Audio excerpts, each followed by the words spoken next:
3, 4. Well, we do have a quorum. I don't see. Don't see Dan yet.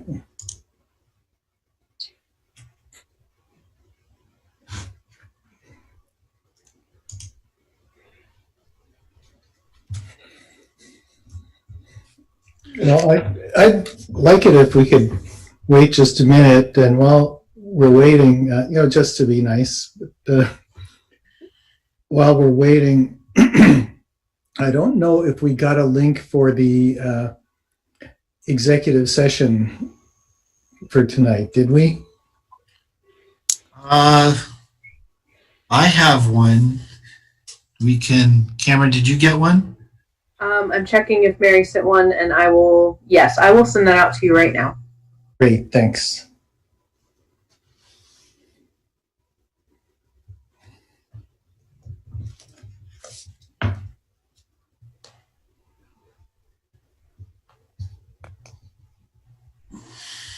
Okay. I'll give, well,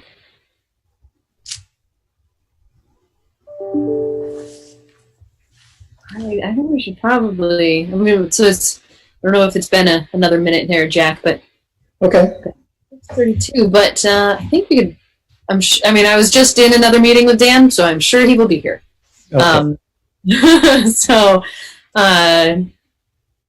yeah, all right. So I didn't get an email link. I had to go into the agenda and print that, get that image, and then go to the link there. Oh, so maybe Dan may have the same problem. I don't know. interesting possibility. Fair enough. Okay. All right. So we're going to call the meeting to order. First thing is to review and approve the agenda. And I don't have a lot of changes to the agenda. I will say that I don't have any changes to propose for the agenda. I just also want to observe that it says potential to be a long meeting.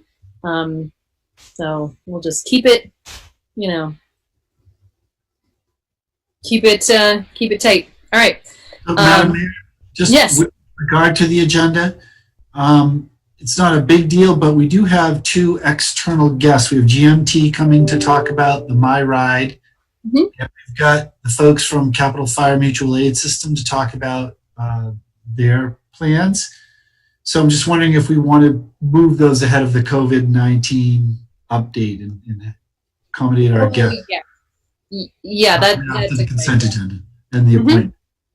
Yep, I like that. So if it's, I know, Cameron, you're probably going to be here for the duration, so I'm just going to move that to the end if that's okay.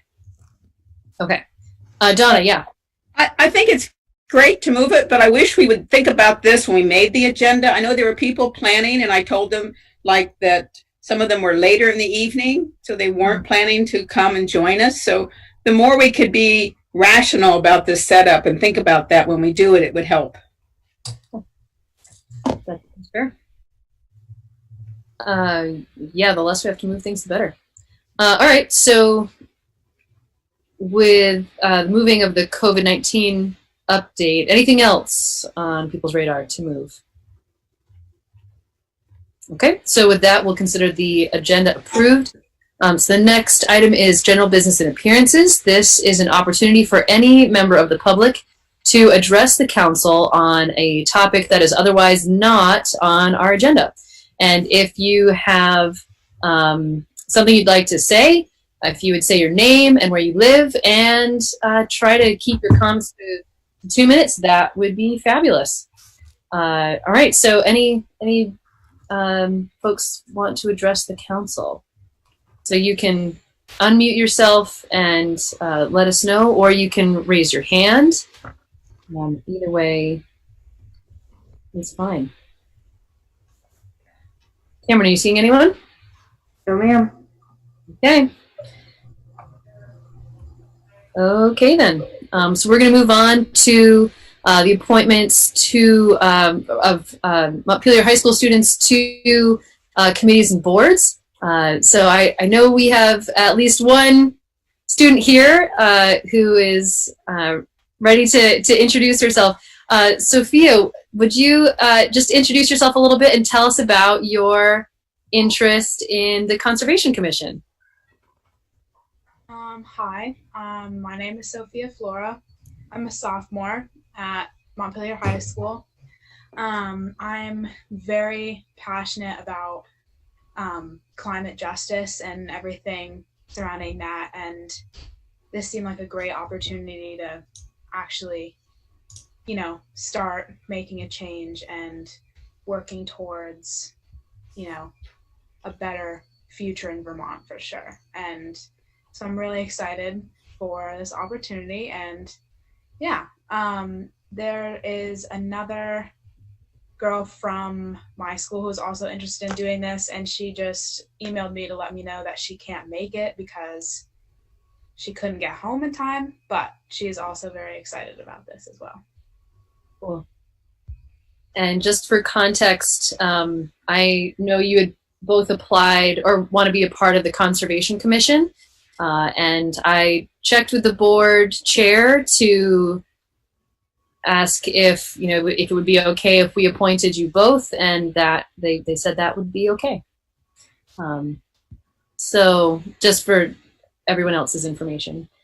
And then, so Althea is not here. Also, Lorenza Fechter is applying to be on the Public Art Commission, but I don't see Lorenza here unless I am mistaken. Okay. Any questions for Sophia? Okay. Is there a motion? Yes, Jack.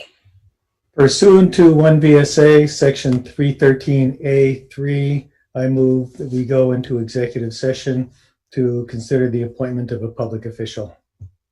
Okay. Second. We got a motion and a second. All right. Well, we hopefully we'll be right back here. All in favor, please say aye.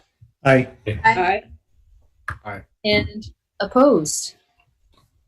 Okay. Well, we will be right back. So you can stay on the line, and this call will remain open. Wait, Dad.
J yet.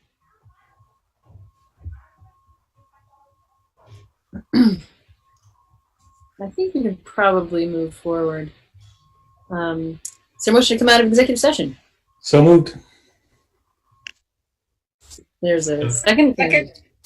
Oh, great. Further discussion? Okay, all in favor, please say aye. Aye. Aye. Okay, and opposed? All right, is there a motion regarding the appointments?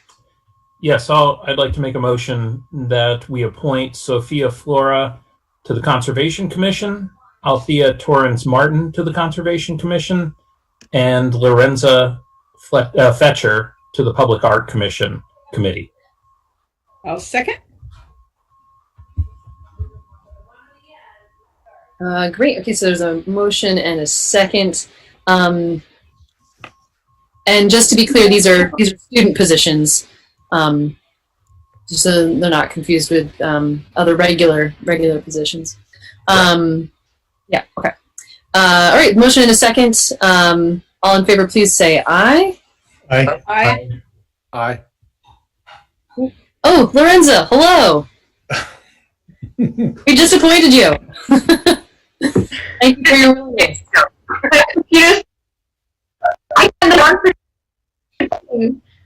Oh my gosh. It is all good. No worries. Good. And so we just have one other comment for Sophia. Just based on your comments about an interest in climate change, we also encourage you to look into the Energy Committee as well, which deals a lot with climate issues. Okay, well, thank you. Thank you, Lorenza. Thank you, Sophia and Althea, for your willingness to step up.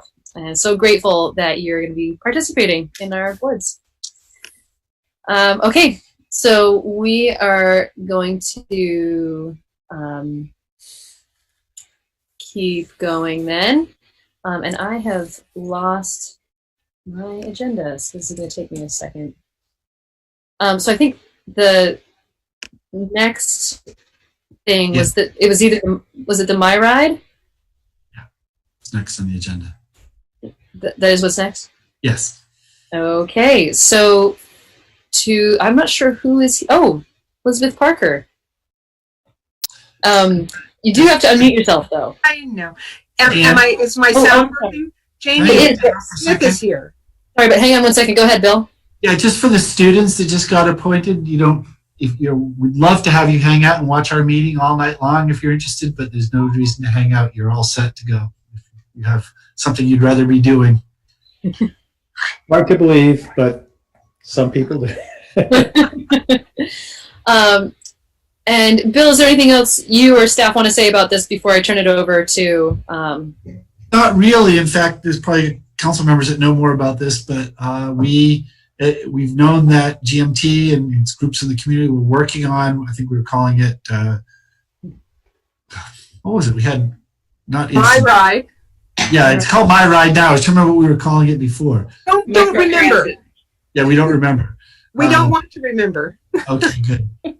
And so we had asked for an update on where this project was and what was going on, as it appeared it was about ready to roll out. So council members Casey and Bate have been our direct representatives, and Elizabeth is here from Sustainable Montpelier, and Jamie Smith, I believe, is on the call from GMT. I'm here. So I do have just a really brief presentation if folks are interested in seeing what the app looks like. I know that you're sort of pressed for time, so if you'd prefer that I just kind of go through where we are, that's okay as well. I think it would be great if we could see the app. If you created a presentation, let's do it. Perfect. Let's see if I can. You should be able to share your screen now. Great. Can you see it? Yes. Yep. Perfect. So for those of you who don't know me, my name is Jamie Smith, and I'm the Director of Marketing and Planning at Green Mountain Transit. So along with the My Ride Community Advisory Group and Sustainable Montpelier Coalition and lots of other community partners, we've been working on My Ride. So I'll just give a little introduction here. So ta-da, this is the welcome screen. When folks download the app, this is what they will see. Cute little picture of Montpelier in the background and a GMT vehicle. So for those of you who are not familiar with this service, it's a flexible route, flexible schedule service that will be coming to Montpelier, launching January 4th. Essentially, it's sort of an Uber for public transportation. The hours of operation are similar to the services that we have now in downtown Montpelier. So Monday through Friday, 7 a.m. to 6 p.m., Saturdays from 8 to 6 p.m. With the only difference being that, folks can now have a pickup and drop off location custom to their schedule and where they want to go. This is the MyRide service area. You can see the shaded top half of the map is the core of downtown Montpelier. The northern part is CCV, all the way down to the airport. So this is about a 7.5 mile radius in downtown Montpelier. And then you can see a tiny little blip over where the Amtrak station is, because that is covered in the MyRide service area. That top shaded half is the fare-free zone. So right now, GMT is operating fare-free in our whole system due to COVID. That will continue likely into the launch of this service, but when we do reinstitute fares, that bottom half of the map will be subject to a fare similar to what we have currently on the Montpelier Hospital Hill, which will be $1 for a one-way trip. So folks who are using the MyRide app will input their location or their destination, depending on how they want to book their trip. This is the screen that they will see. They can confirm that it's one passenger to however many passengers they're traveling with. So this is similar to what they'll see. The far right-hand screen is the actual trip, and it will show you, that there's a short walk from here to the next stop, or whatever information that folks need to be able to navigate the system safely. That information will be requested or shown right there, and then they can just hit that book this ride trip to schedule it. From there, it's similar to like Google Transit, where it will give you some navigation information. If the bus is not able to serve your immediate front door and you have to walk a little ways, it will tell you how to do that. Here, you'll know all that information prior to actually booking the trip. Similar to Uber, down at the bottom, you'll see some information about the vehicle that's coming to pick you up, including the plate number. We will be using the current fleet that GMT has right now, so this will be really helpful for folks to be able to distinguish the MyRide vehicle from regular vehicles traveling through Montpelier. There's a notification center that tells you, if you've booked trips for a month, a subscription trip, if you're using this to get to and from work every day, this notification center will tell you your subscriptions are about to expire, you need to rebook trips. You have a MyRide pass that's about to expire, any information, service alerts, if there's a disruption in the service or a delay in the system, and then credit notifications. So if you buy credits on the app, it will give you information here about how much credit you have left. So what happens if folks don't have a smartphone? Obviously, there are folks in the Montpelier area that will not be able to use the app. So for those folks, there are some options. If they have internet access and a computer, they'll be able to book their trips right online. They won't need to use a phone. If they don't have a computer, the GMT call center will be available for all of the service hours, Monday through Saturday, to help folks book their trip. They will be able to book their trips through the customer service representatives that are at the Montpelier Transit Center. And then we'll have, to begin, we'll have a tablet station in the Montpelier Transit Center. For all of you who know, in the midday, there's not usually a customer service rep at the kiosk. So we will have a tablet station there for folks to be able to go in and access to book their trips. And we all are also trying to identify other locations in downtown that would be useful for folks to have a tablet station. But to start, we'll have it at the transit center. Behind the scenes, there's a lot happening. The Sustainable Montpelier Coalition recently conducted a week of onboard surveys and phone surveys with current riders. They rode the Montpelier Hospital Hill and the Montpelier Circulator buses to talk to folks, gain some insights on technology capabilities that folks have, and just get some general feedback on this type of service and how folks would feel about that. There have been meetings and interviews conducted with community partner organizations. In the recent weeks, the coalition, along with the MyRide Community Advisory Group, have been meeting regularly. We have 3 subcommittees, a governance committee, current riders committee, and a metrics committee. So we're really trying to dig deep into the back end of this service so we can make sure that we're not affecting current riders in a bad way. We want to make this service better for them, not worse. So we've been talking about that and what metrics would be important to report out to our partners. So the other things that we've been discussing are the passenger feedback to date. Like I said, minimizing current passenger impacts. We've been talking about outreach and marketing to key groups of riders. We've discussed the service structure, area, operations. We certainly have been engaging community businesses, hoping that they will act as ambassadors of MyRide to assist passengers who are out in the field. I listed some here. So for example, Shaw's, Hannaford, Walmart. So for folks who don't have access to a smartphone, we're hoping that the customer service reps at those locations will be able to assist passengers. And then through the community engagement, we have discovered a cohort of current passengers who might need a little extra assistance, especially at the launch of this service. And so in response to that, the Sustainable Montpelier Coalition has been working pretty closely with the Montpelier Housing Authority. And there will be some training and pre-registration sessions for these folks to make sure that they're in the system and they fully understand come day one when they need to start booking their trips, what they're going to do. And we're even going to try to assist them in booking their first week of trips so they don't have to try to figure it all out on day one. Marketing and outreach. So this is sort of where we are at this point from now until launch. Elizabeth and I will be communicating quite a bit. So we have been working on a pretty robust marketing and outreach plan. There are some restrictions, boarding restrictions that we currently have on GMT vehicles. Our small buses, we're only allowing 9 passengers on board.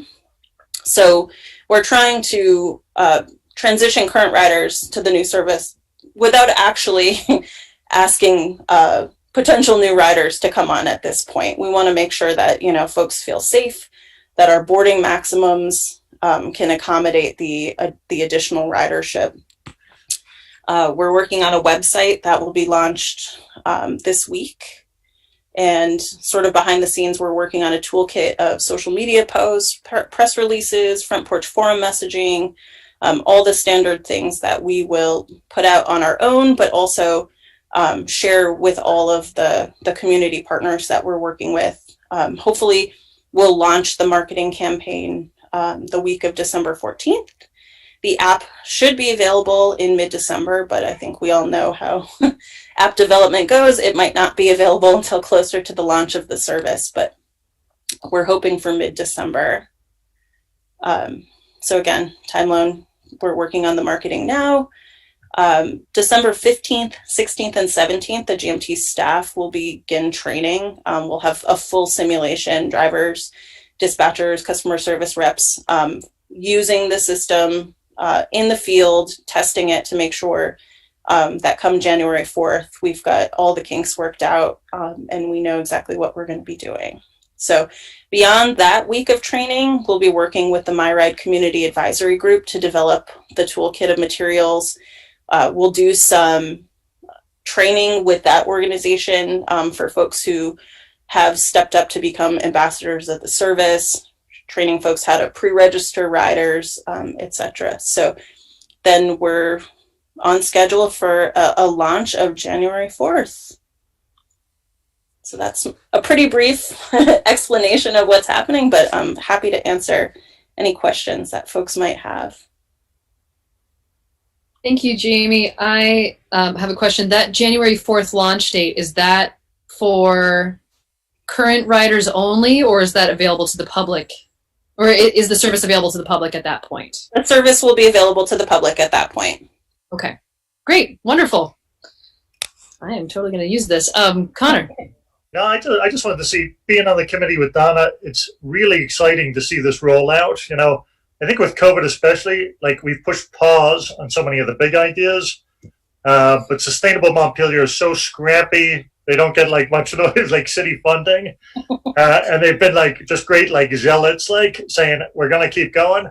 You know, it'll reduce congestion downtown. It's going to help our carbon footprint, and I think the more I talk to people like low income folks in town, it's going to help them get to where they need to go without spending a fortune, and maybe even reducing the need for a new car. So I'm really pumped. You know, GMT's been like really responsive on this. And I see Peter Kelman's on there. He's been like a Jack Russell Terrier on your leg, you know, always advocating for the right thing. So, no, I just want to thank everybody involved. This is really exciting. Great, thank you. Other questions or comments? Yeah. Sorry. Go ahead, Morgan. Hi, Morgan Brown, District 3 resident, and I apologize for previous meetings where I forgot to introduce myself. So I have some questions for you, Jamie. Sure.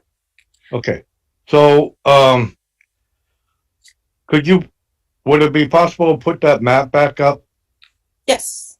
Okay, good. So thank you. So my question mostly relates to the portion of the map that's in the blue. Mm-hmm. That goes up to like Hospital Hill and all that. So you had mentioned that at some point the fear will kick in for that portion of this new service. Mm-hmm. And the My Right. And you said it was $1. However, right now, well, if the fears hadn't been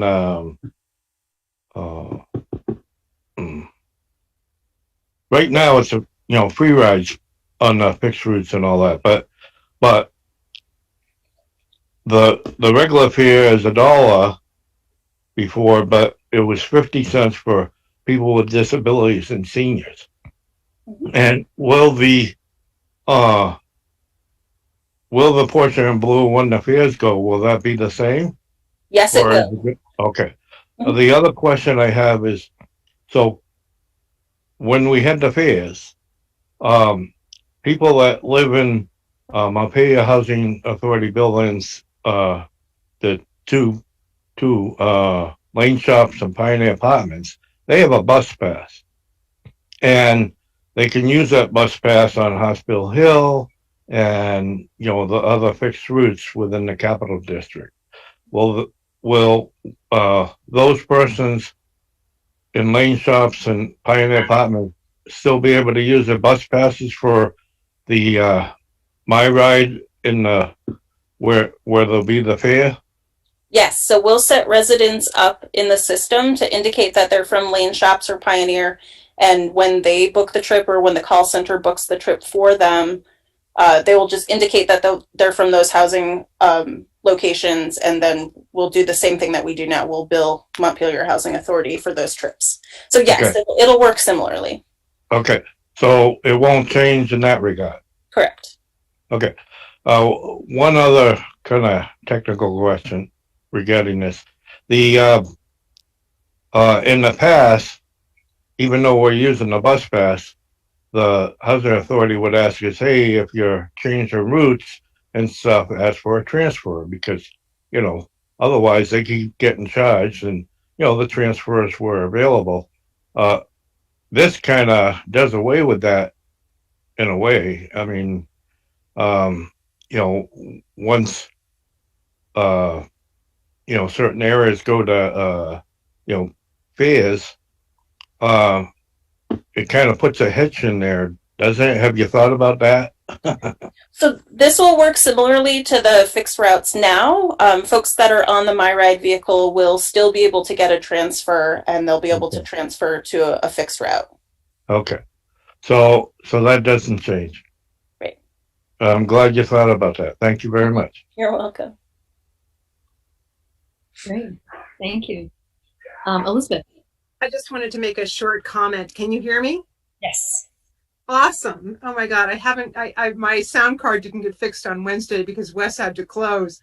Oh, so I have to find a day to send it in. Anyway, it was very powerful doing the onboard survey. And I think that, so Hanif Nazarelli, who's on Complete Streets and MTIC, was part of that crew. And our AmeriCorps volunteer, Tom Hubertson, also was one of the interviewers. And we found a real range of interest and ability to make the transition easily. So we identified certain people who really rely on fixed schedule and are very angry that they weren't even considered in this decision-making process, they feel. And so we've been really working on building relationships with those individuals. There are people who don't have any technology, as Jamie described. And we're very fortunate that we have Peter Yonke from VCIL on the group. He has some money for people to actually be sponsored for a flip phone or cell phone. And then it ranges up to the people who are college students who walk 10 minutes down Berry Street in the sweltering heat or the cold with a stroller to get on Hospital Hill to go up to the mall to shop and have come back with heavy backpacks and they were so delighted that they could get picked up close to their home. And there are people who were like, oh yeah, I can load the app, no problem. So we're thinking about, the one thing Jamie didn't talk about was that we're thinking about offering an incentive or a thank you for people uploading the app, of doing a MyRide coffee mug and or Dunkin' Donut gift certificate. So that's we're thinking about how to do that. But it's really exciting. There is so much. And then there are people who are solidly no, who after seeing us on the bus for a while and talking and understanding it have gone to yes. So it's a relationship building exercise, and it's very exciting. And if any of you know of someone who would benefit from a one-on-one assistance on getting registered and adapting to MyRide, please let us know at Sustainable Montpelier because we're here to help. So thank you very much. Thank you. I so appreciate that you have put obviously a huge emphasis on ensuring that no one is left behind in this transition, and that really comes through. And I think it's incredibly important, and we're so grateful. Any other comments, questions? I'm looking forward to this. I'm psyched. This is gonna be how I get to work. All right. Thank you again, and looking forward to it rolling out. All right. So, and Sophia, just in case you weren't here, we did appoint you to the Conservation Commission. You heard that. Great. Okay. So moving on, I believe we have. So I was in such a rush to get to MyRide, Madam Mayor, that Eagle Eye Councilmember Richardson noted that we skipped the consent agenda. Oh, we skipped the consent agenda. Let's do that. On purpose. And since I'm so excited about it, I'll be happy to move the consent agenda. I'll second. It's a motion and a second. Any further discussion? Okay. All in favor, please say aye. Aye. Aye. And opposed. Okay.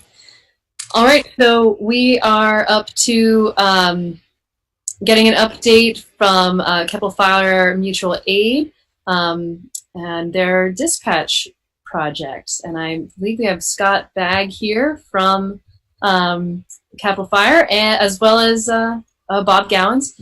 So There's a few other people I think that haven't shown Okay. faces, but I see some names that I recognize. So just to tee this up before the folks get on and introduce themselves, I think would probably be the best way. You know, we've been talking about dispatch systems and all this, and it came to our attention that Capital Fire was working on a project which sounded interesting. And so the council, I think, a meeting or two ago, asked if they could come and update us on what was going on. And they very promptly got back to us and said they would be happy to. So we've scheduled them for tonight. And as I said, I think I see Paul Cerruti and Scott Bagg here. I think Sally Dillon is on, and probably a few others. So I'm going to turn it over to Scott or Paul, or whoever's going to lead this, and they can take it from there. And thank you very much for joining us. Well, thank you for inviting us. Just making sure everybody can hear me. I apologize for wearing a mask. I am at my full-time gig, working here at the hospital in the emergency department, and I was lucky enough to break away. So please excuse the gear, but it is necessary, as everybody's aware, in this time. I do have a quick statement to give. I hope it'll only take a couple minutes, which outlines the project, if that's all right with the council. Go right ahead. Perfect. Well, thank you for the City of Montpelier for inviting us as the Communications Committee to your council meeting tonight. It's my pleasure to introduce the members of the Capital Fire Mutual Aid System Communications Committee. First, I'd like to introduce Assistant Chief Sally Dillon. She is from Waterbury and is also a public safety dispatcher for the state police, many years experience. So she brings a couple different roles to our committee. Next, I'd like to introduce Chief Paul Cerruti from the Woodbury Fire Department and Chief William Schwartz from the Marshfield Fire Department. Both these gentlemen have been instrumental, along with all the other members of our communications committee. And just to introduce myself, my name is Scott Bagg, and I am on East Montpelier Fire, Northfield Ambulance, and District 6, and have been a part of Fire and EMS in Central Vermont for over 28 years. So thank you for allowing us to come forward. I want to call out in one last recognition. I want to thank the Montpelier Police Department leadership, and especially Supervisor Cummings for helping us with this project and to get to where we are today. So the Capital Fire Mutual Aid System was organized many decades ago with a purpose to coordinate services, supplies, and mutual aid responses amongst various fire departments throughout Central Vermont. Its members consist of fire departments, public service agencies through our region, with their representatives being the fire chiefs of these various agencies, including the City of Montpelier. In that spirit of cooperation, many fire departments, ambulance services, and fast squads have coordinated and come together as a group to receive dispatch services from the City of Montpelier Police Department, known as Capital West. This partnership has continued to grow, foster, mature, and solidify, while it represents the very best of public safety integration throughout Central Vermont. Our committee and our departments look forward to continuing this strong cooperative partnership for the long-term future, for now and for decades to come. To accomplish notification of emergency responses to our various agencies, the Capital Fire Mutual Aid System uses a myriad of towers, transmitters, and connections. These include the use of copper lines that have been in place since the 1980s, reliance on the state of Vermont microwave system, and various repeaters to get signals to our towers. These towers are located in various areas of our region, including Mount Irish in Berlin, Waterbury, Woodbury, Walden, and Waitsfield. 10 to 15 years ago, it was identified that this patchwork of technology was decades old and desperately needed to be upgraded.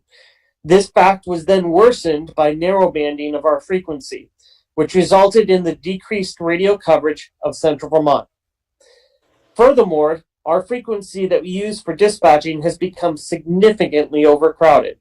We share this primary frequency not only with our agencies, that being dispatched by Montpelier and Barrie City, but emergency services out of Grand Isle County in Vermont and a nothing but boisterous Canadian taxi company.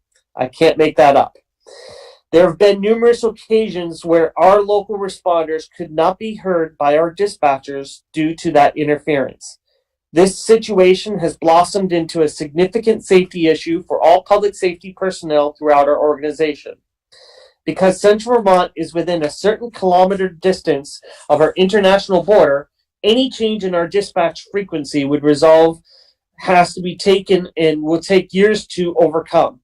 Our committee has worked with Burlington Communications, which is Vermont's radio specialists, for years to investigate an open frequency that we could use and then apply for with both the United States FCC and in Canada, the Industry Canada, which is the Canadian version of the FCC, to apply for a separate frequency for all of our towers.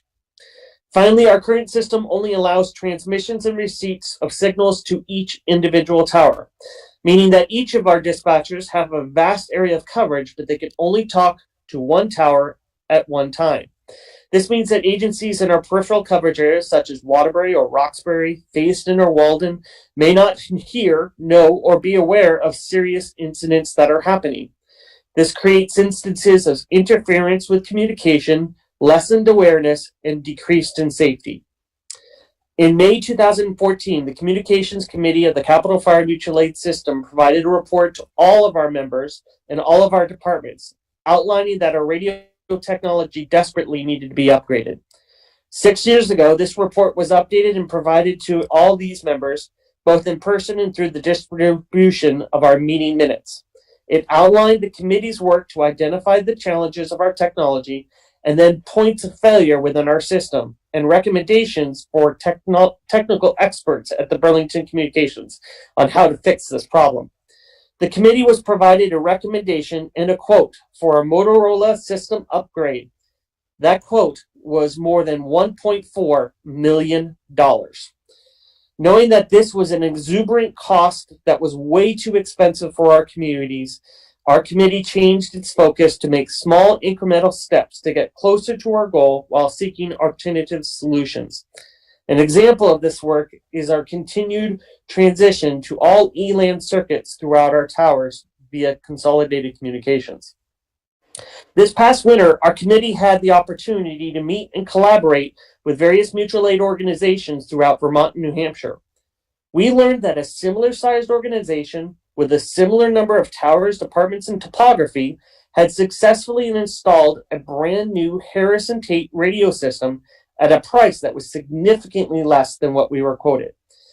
With the help of Dispatch Supervisor Fred Cummings, the committee was able to work with Burlington Communications to obtain an updated bid for Harrison Tate upgrade project. This bid was significantly less than before, at just above $350,000. It was a cost savings of over $1 million. With this knowledge, the committee continued to work to determine how best to share the information, develop a plan, and create a proposal. The committee presented all of our information at our meetings in September and November, and a plan was developed. This plan recommended that all agencies served by Capital Fire Mutual Aid through Montpelier Dispatching and Berry City Dispatching have one equal payment for all services, and that this payment would be spread over a period of 10 years, which would result in a cost of $2,500 annually. So you may be asking, what does this project do for us, the city of Montpelier? The project will replace and update all transmitters currently being used for fire and EMS dispatching by both the Montpelier Police Department and the Berry City Police Department. Furthermore, it will add an additional tower in Montpelier on Hill Street and a tower at the Berry City Auditorium. Finally, it will move the tower from the Waitsfield Fire Station to Mount Lincoln to provide better coverage of the Mad River Valley area. All towers will be linked via an E-line system and will be a voted simulcast system. This means that every transmission from a dispatcher will be simultaneously heard and transmitted throughout our coverage area on every tower, and that every transmission received from a responder on that system will also be simultaneously transmitted on every tower throughout the system. Responders will not only gain awareness of the system emergencies, but gain the capability to communicate vast and wide throughout our organization and region.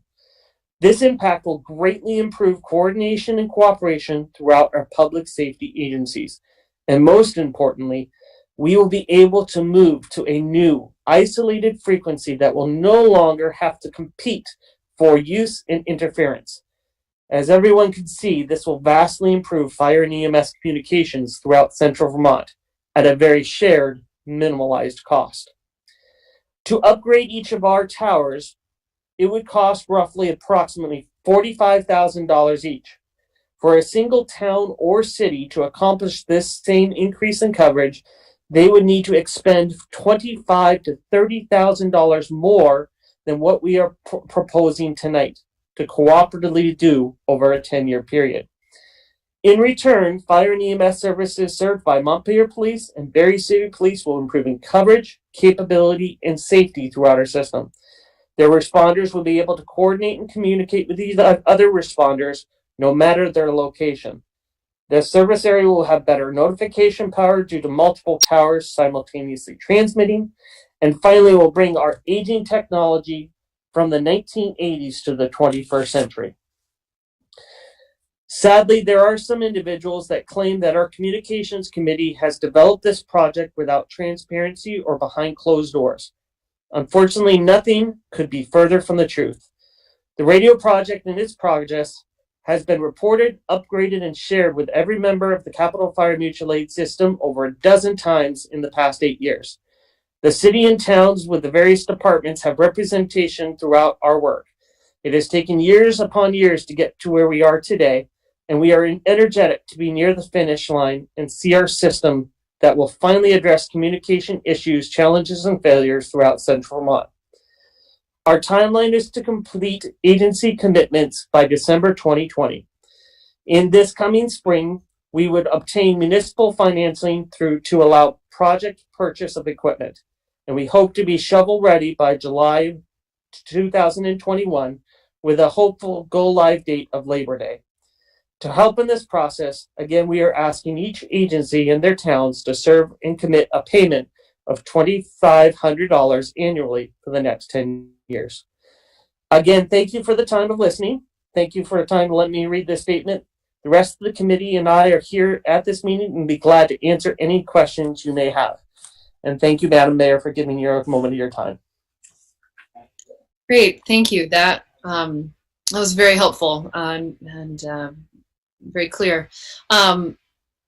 So just so that I am aware, are you all asking us for a commitment of this money tonight? Mike, well. We recognize that that commitment would not only take through January, but also through approval of town meeting in 2021. So there's no way to expect that fully commitment until the public gets a chance to vote, of course. But the intent is to include in that budget in the budgets and wait for the various towns and cities' approval through the budget process that will have to happen this spring. Okay, thank you. That makes sense. I would love to start by getting comments on this from our fire chief. You have any thoughts or comments? Sure. It certainly is an exciting project. I'm hearing a lot of this. I'm getting caught up to speed also, just like you are. And it would be great, Scott. This is for Scott or Paul. If you could send out a plan, a scope of work. I have seen the quotes for the equipment. It would be nice to be able to review a plan and a scope of work that also includes the expected outcomes from the. I have not seen that yet, and before I could make a confirmed, firm recommendation to the city about the project, I would like to see that and review that. Additionally, I have a question on the funding of the plan. The quotes I have seen are, as you mentioned, $351,000 to do the project.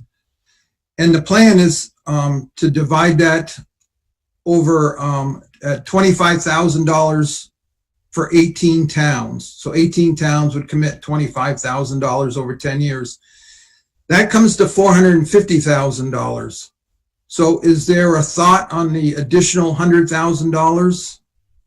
What is not included in that quote from Burlington Communications is the equipment and setting up the ELAN to the individual towers.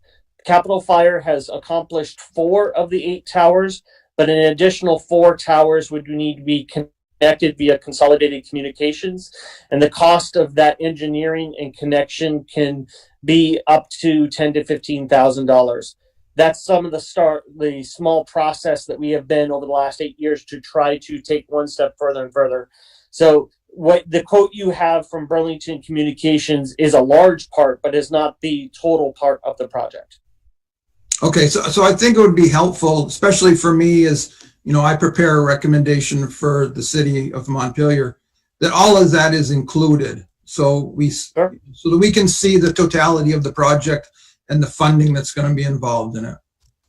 Sure. I've asked for those additional costs from Consolidated Communications and have yet to receive them, but we'll share as soon as I do. My hope is to get it in the next couple of weeks because I know this is budget time. Okay. Bill, go ahead. Thanks, Scott. I just have 2 quick questions. One, could you send us the text that you read? Could you just email it to me or something so we have your statement? Be glad to. Yeah, thank you.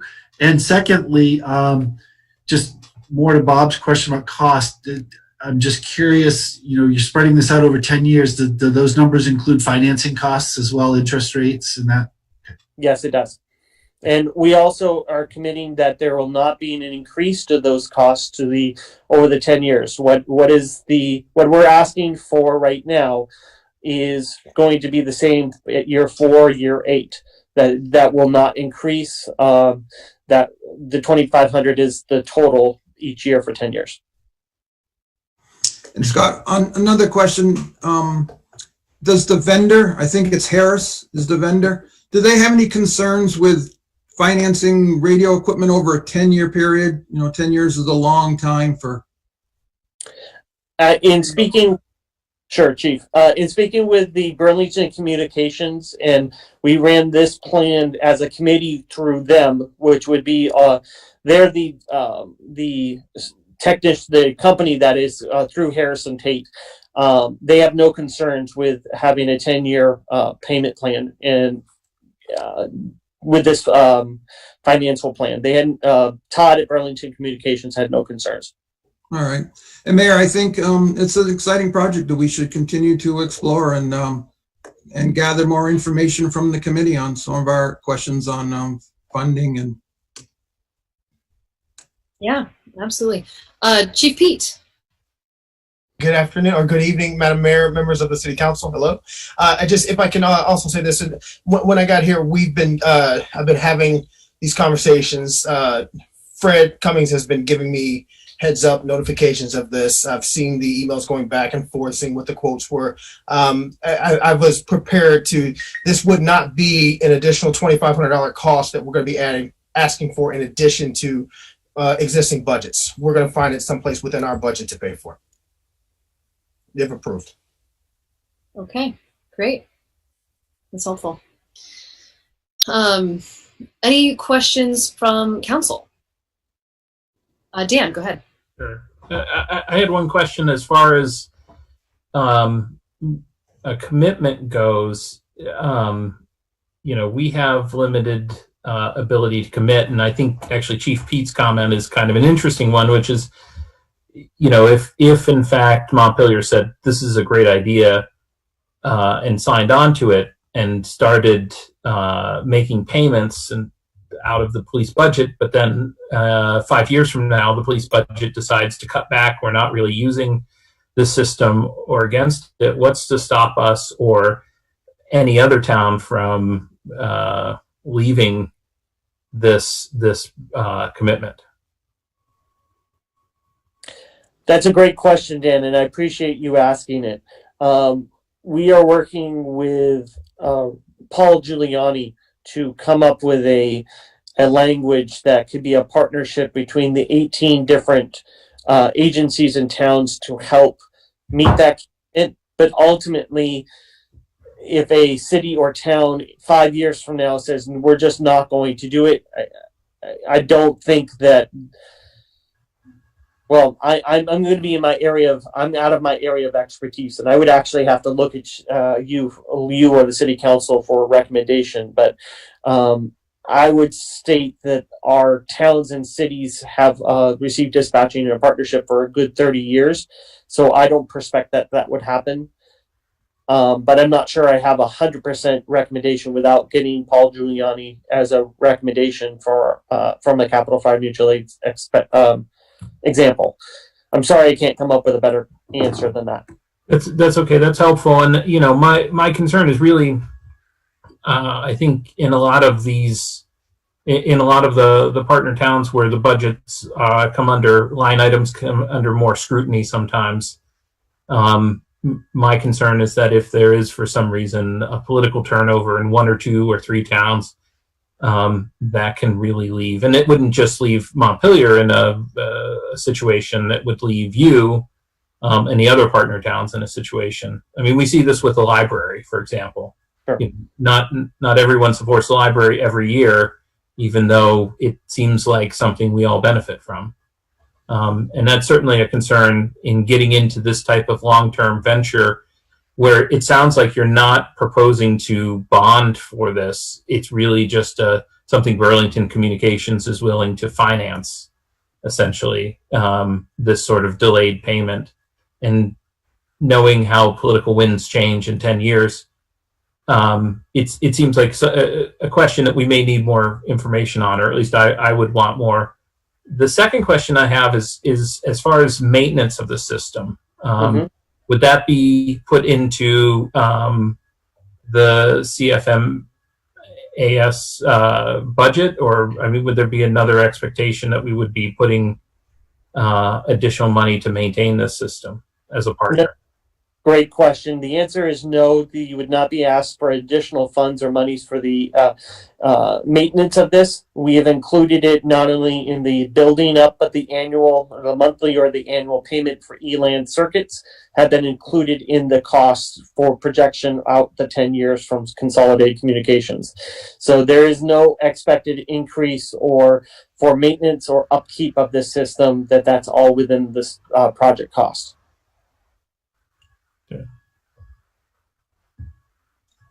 Donna, go ahead. Thank you. And thank you, Scott, for laying out so much information and all those in attendance. In dealing with the finances, I know Tom Galanka was very concerned, both as a Montpelier City Council member when he was here, as well as a board member of the Public Safety Authority, that financing was the one thing that's very weak about the Capital Fire Mutual Aid grouping in your bylaws. And so he always felt it was a weak spot of which the Central Vermont Public Safety Authority could support you in. And one of the reasons of which in extending Capital West membership was to help give you that, because the authority can bond. And so we were surprised that we didn't know about this until, in fact, I asked Bill to bring this up because I wanted to know what Bill and Brian Pete knew, because we didn't know. This Public Safety Authority did not realize how far along you were with your vendor. In fact, under your guidance and members of your organization on the Public Safety Authority Board, as well as Barry and Montpelier, we went ahead with a large RFP because that's what we were told people wanted to do. Not just fix the equipment now, but actually do a full need assessment. And so we did that.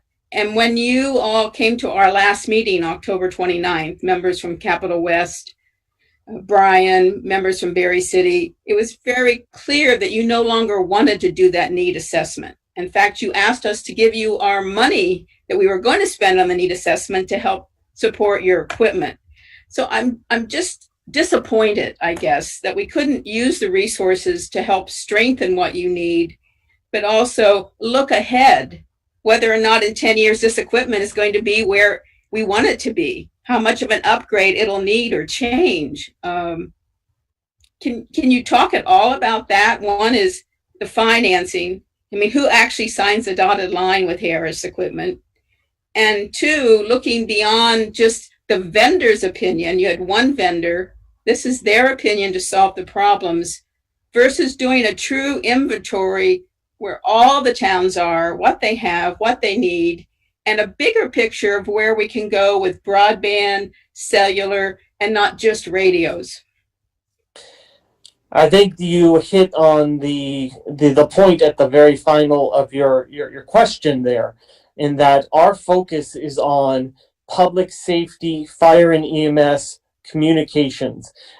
We are not attempting to address cellular or broadband technologies, nor would we. That is not within our scope of our public safety, nor in the mission of the Capital Fire Mutual Aid system. We are, as a municipal corporation, able to secure funding for this project. And we have, once we have the intention, I would say, and commitment is a strong word, but the intentions of the 18 towns to move forward, we will secure that funding through different avenues that we're pursuing to make sure that it's most cost effective for the 18 different towns. I don't think that we're anywhere hidden, that this is something we've been working on even before our joining of Capital Fire Mutual, or excuse me, Central Vermont Public Safety Authority. And I don't believe that we have ever asked for money from CVPSA. I'm a little perplexed on maybe I misunderstood. So if I am, I apologize. But I know we are not asking for money from CVPSA.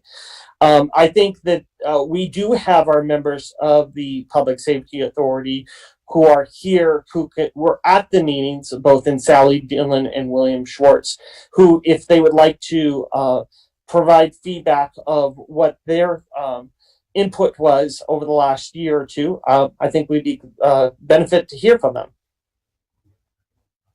Sally, would you like to go first? Sure. Yeah, I don't recall, Donna, us asking for money for the equipment. No, I'm sorry, just at this last meeting, October 29th, that it was very clear people felt it was a better use of the money to buy put this money towards the project ready to go versus doing a need assessment. So it wasn't from you, Sally. Okay.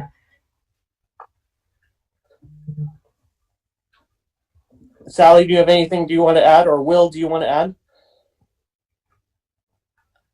I don't think I have anything to add. I mean, I feel like, I know a couple meetings ago, Donna, you had asked where we were at with our simulcast system. And I think I did say at that time that we did have a quote and we were working on it. And you asked what our future was with CVPSA. And I said we had a meeting coming up. And at that time, I didn't know, which was the truth. I did not know what our future was going to be.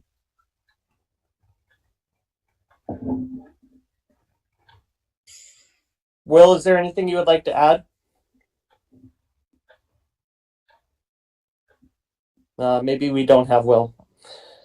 Yeah, I'm not seeing a Will. He was on earlier. He may have fallen off. I apologize. Here. Oh, there you go, Will. Go ahead. Yeah.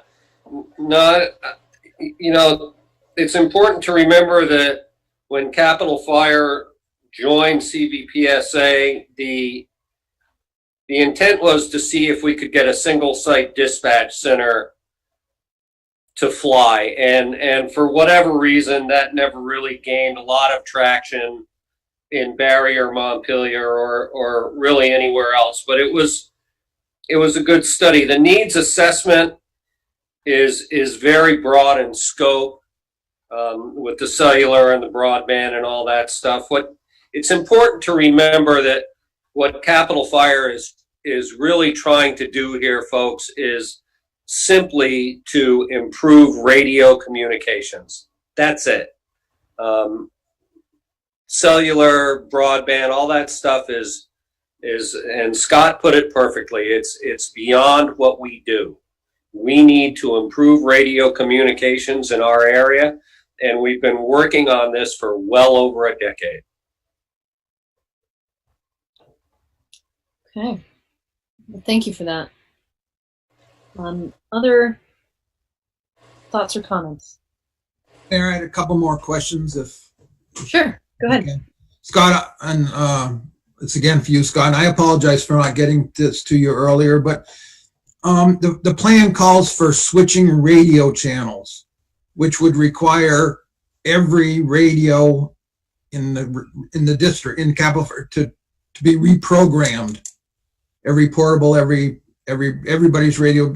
Is there any money in the plan to assist with that, or would individual towns and cities be responsible for that on their own?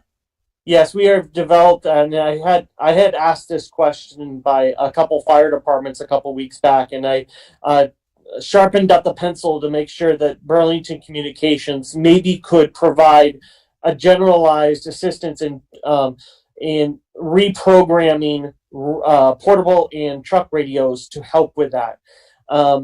Now, Burlington Communications won't go to every 23 different agencies, but they are going to, and we're willing to set up regionalized areas where if the department would bring them the radios at the cost of Capital Fire Mutual Aid, we would help get their program.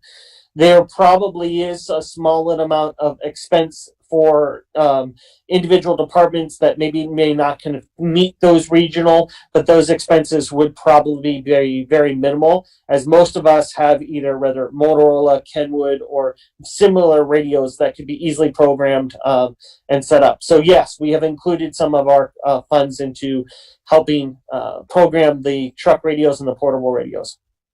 Okay, thanks for that. And managing an apartment that has 30 radios, there would be quite an expense there. And then my other question is, if not all 18 towns decide to join, it kind of goes to Dan's question, but if not everyone joins this now, what's the future of your system? That's a great question. The 18 towns, if we have one town or city that decides they just do not want to participate, we could get to the 17 towns and be able to make it work. It would be very tight, but we would be able to make it work. If 2 towns or cities decided not to participate, we would then have to cut back by a tower and cut costs to make that work for the towns or cities. We are not proposing that there would be an increase in what we're asking for. So we're not going to be coming back in the spring and say, okay, I need another $500. That's not reasonable.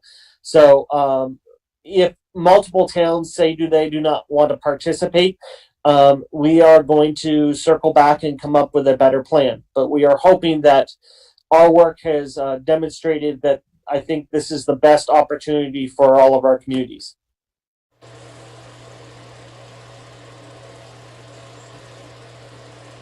Great. Thank you. Yeah, thank you, Scott. Anytime, Chief. Any comments or questions? Any of the public? Madam Mayor, Stephen Whitaker here. Go ahead. So I'd like to tie a couple of threads together here. This council voted a motion many months back to ask CVPSA to work closely with CV Fiber and explore the efficiencies that could be gained there. I have similarly encouraged that planning be extended to the radio system. So to be proposing or considering a system that doesn't go out to bid for radios, doesn't go out to bid for fiber circuits, is questionable, to put it mildly, especially when we could potentially provide either primary or failover diverse routes to these towers. As far as I've seen, and I've done extensive public records requests related to this project and see Capital Fire, no modeling of failure modes for what if an ice storm or a hurricane takes down 1, 2, 3, or 4 of the 8 proposed towers. Who's going to be left with no ability to communicate? That kind of planning needs to be done. the assertion that broadband and cellular have nothing to do with public safety is really not consistent with the national association's trends and trade press. That much of what modern public safety, especially for responding officers, relies upon broadband for locational awareness. If a man goes or a firefighter goes into a burning building and communications is lost, the type of cellular GPS that is used to try to locate that person. Similarly, vehicle location, video, pre-arrival, all kinds of stuff is going to require broadband and LTE. And that's why the CVPSA needs assessment is properly examining the LTE coverage, the public safety LMR coverage, the radio coverage that they're talking about, as well as the broadband capability and fiber for backhaul. But this plan, in my review, is kind of half-baked in that it ignores several of the technologies that are emerging and necessary, and it has not been done transparently. Since 2018, I have been requesting the minutes and agendas and notice of meetings of this communications committee. I was told in 2018, at the end of an extensive public records request where I did get minutes of the Capitol Fire general membership meetings, that they acknowledged they had not been keeping minutes of the communications committee and that they would correct that going forward. 2 years have passed. I've done additional requests and there are still no minutes of the communications committee. So this is it's worse than that. I've asked for the financial projections of this expense and the payments. These public records requests are being ignored. I guess I'd rather meet privately with Dan and Donna and try to help explain how exhaustive, I've got a great paper trail, how exhaustive my efforts to shine a light on and try to persuade these folks to do a more integrated and inclusive planning process with CVPSA. And this entire radio system was, done in the dark in this communications committee with no meetings warned, with no minutes, precisely while after the Capitol Fire Mutual Aid had joined the board of CVPSA. So to me, that's bad faith, and it has really poisoned the dialogue right now. So I also need the city council, the full council, to recognize that Montpelier, as the beneficiary of the revenues from Capitol Fire members, over $300,000 a year supporting our dispatch facility, has a vested interest, if not a conflict, in really honestly debating what kind of system we need, when, should it be competitively bid, or should we really get serious about a regional system that Montpelier won't control, but will be a beneficiary of and may even operate. But it can't be a single site. It needs to have a failover option. And that kind of planning is initiated but not been completed. And part of the reason it hasn't been completed is because we've had this effort to sustain the status quo, maintain the status quo, no matter how deficient its planning or its transparency or accountability has been. So I'd be happy to provide more detail. I don't think this is the right forum for it, but you know how thorough and tenacious I am, and I have my ducks in a row and my paperwork in order. Well, I'll suggest that you continue to ask questions and you possibly form a subcommittee, or you almost have one in your delegates to the Capitol Fire, the I think if Chief Gallants were to sit down with Donna and Dan and really examine what CVPSA is doing and whether or not there's hope to collaborate and or get a complete plan before these decisions are made, that's probably one strategy to consider. I'll stop there before I insult somebody. Thank you, Stephen. Yeah. Jack, go ahead, and then if anyone would like to respond to those comments, that's fine too. Jack, go ahead. Thank you. I'm glad Steve was here because he knows more about this stuff than I do, but I think he put together some of the thoughts that I had, which is that this moving forward with this plan doesn't seem to address the issues of fragmentation of services and not covering the whole range of emergency communications that the Central Vermont Public Safety Authority is trying to address. And so as a total amateur at this stuff, as most of us on the council are, I really don't know how to evaluate what we should be doing. $2,500 a year for 10 years seems like what we can find from the couch cushions if we really needed to, and so that's attractive for the price alone. But on the other hand, it seems as though we're not addressing some of the real needs that we have, and so I don't know who we should be getting the guidance from. I would like to have CVPSA as part of this conversation, and of course I would rely heavily on the expertise of our departments in Montpelier as we think about how to go forward. But so I don't have an answer, it's just questions.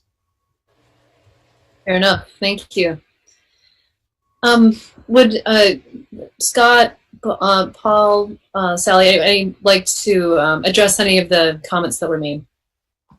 I believe Mr. Whitaker and our committee have differences of opinion. And some of those comments that Mr. Whitaker has said, even as recently in the Times Argus, have, well, they say it for themselves. I think our focus is not on that. Our focus is on really trying to improve fire and EMS communications. I'm sorry, I'm in a room that my lights just went out. There we go. We are not going to be able to reach broadband or GPS or those services. We have communities that have no cellular coverage right now. And to accomplish that is a lofty goal, something that we're not against, and we're not preventing for an evaluation and the RFP to consider that.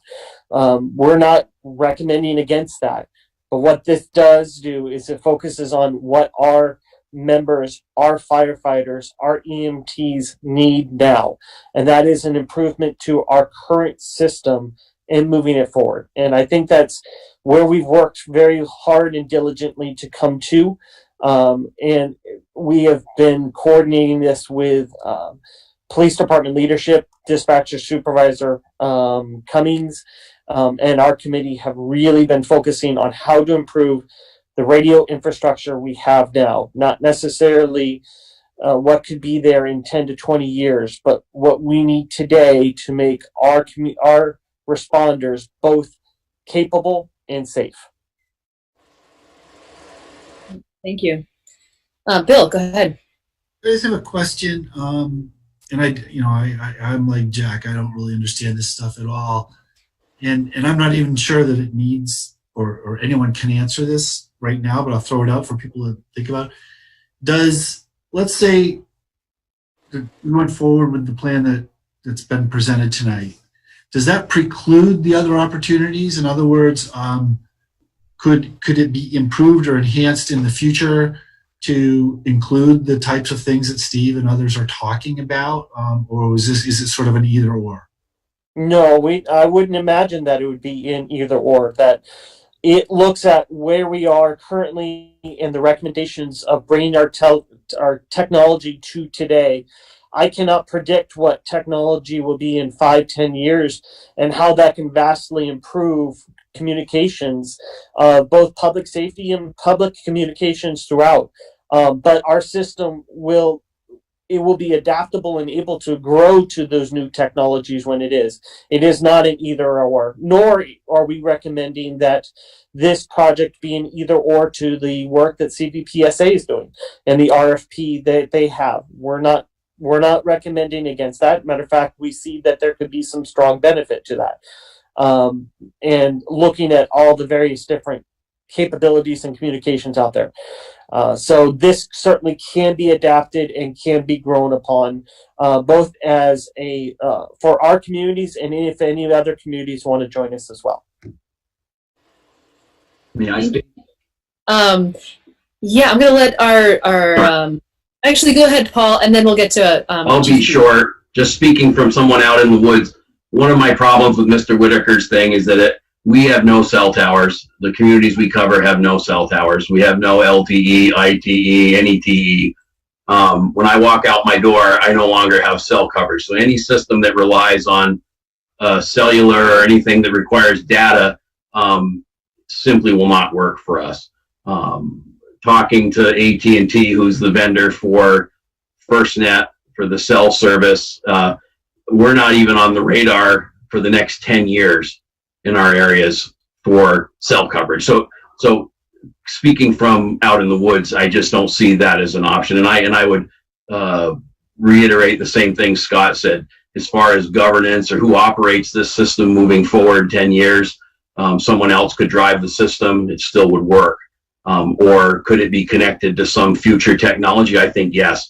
And what I like to say sometimes is sometimes we let the perfect become the enemy of the good. And at this point, it's like we're driving around in almost a 40-year-old car and we're saying, well, it'd really be nice to get a car that's going to be 10 years away, but the car we have now is broken. And speaking in our area, we have major lapses in coverage. There's problems for us many times with dispatchers are very busy and having to switch towers. And so transmissions are sometimes, this is not meant as a bad comment toward the dispatchers, but if you have to constantly switch between 8 towers, there's huge gaps for problems. And as a fire chief, I go by the Gordon Graham saying predictable is preventable. If you can predict that a disaster is going to happen, then we can prevent it happening. This does that in our radio communications, and it's a really big deal to those of us kind of on the outlying areas where if they use the wrong tower by accident, we simply miss the tone. We don't get the call, or I have 11 firefighters that don't show up. So it's not what could happen is what does happen. Sometimes I'll get to the station, there's just me. And then what happened? Oh, wrong tower. Try it again, and then you're 7 or 8 minutes behind. And as we all know, fires don't wait for us, or EMS calls don't wait for us. So I really would encourage the board to take a look at this in what it's trying to do. It's trying to fix our current problem, and I don't think it makes it so we can't morph to something better or alter this in the future. I don't know. I'm not an expert in this field, and for relatively low cost. And I was quite pleased about the low cost. So anyway, that's all I have, and I'll turn my mic back off again here. Thank you, Paul. And go ahead, Chief Pete. Thank you, ma'am. It just, there are technical aspects to this, and reading a few articles here and there about what the locations are doing. There are geographic challenges to some of these things, and the other part of it is as far as broadband and that type of technology, it's not something necessarily that the municipality can control. That's entirely up to as far as how that coverage is going to come into play, where if there's a way. Right now it's not feasible to look at things like LTE or those types of broadband systems to do this type of radio because of the hilly terrain that we're in. So when and if that technology improves to the way that's going to be extremely reliable to what it is that we're doing. The other part of it is we have no control over whether AT&T, Verizon, any of the rest of those service providers are going to bring that coverage up. There's nothing that we can do to control or to manipulate that. Thank you. Okay, any further questions about this? Obviously, we're going to need to talk about it again, but any other questions for right now? Madam Chair, may I offer a couple of clarifying comments? This is Steve Whitaker. Very briefly, go ahead, Steve.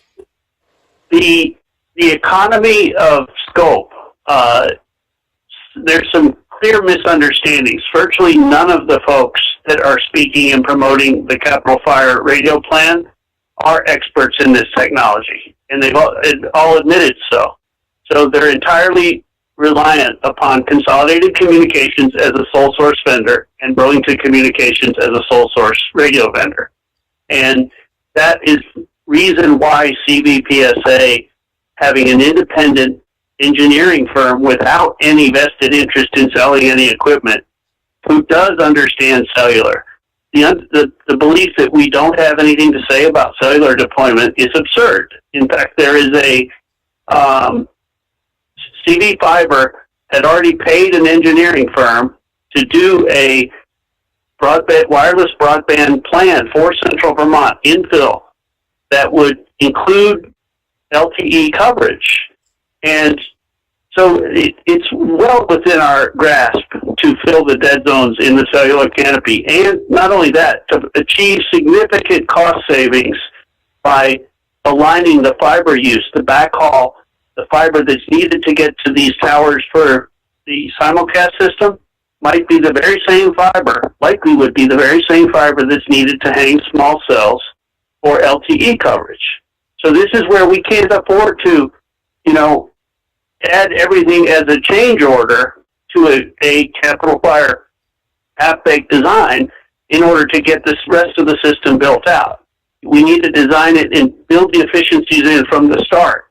And I'll leave it there. Okay, thank you, Stephen. Any other final comments from folks? Just thank you, Madam Mayor, for us and asking a lot of good questions. We certainly are going to continue to work with Chief Pete and Chief Gowans to finalize and come up with more information. And Chief Gowans, I plan to reach out tomorrow and see if we can answer all the questions as best I can. Great. Jack, go ahead.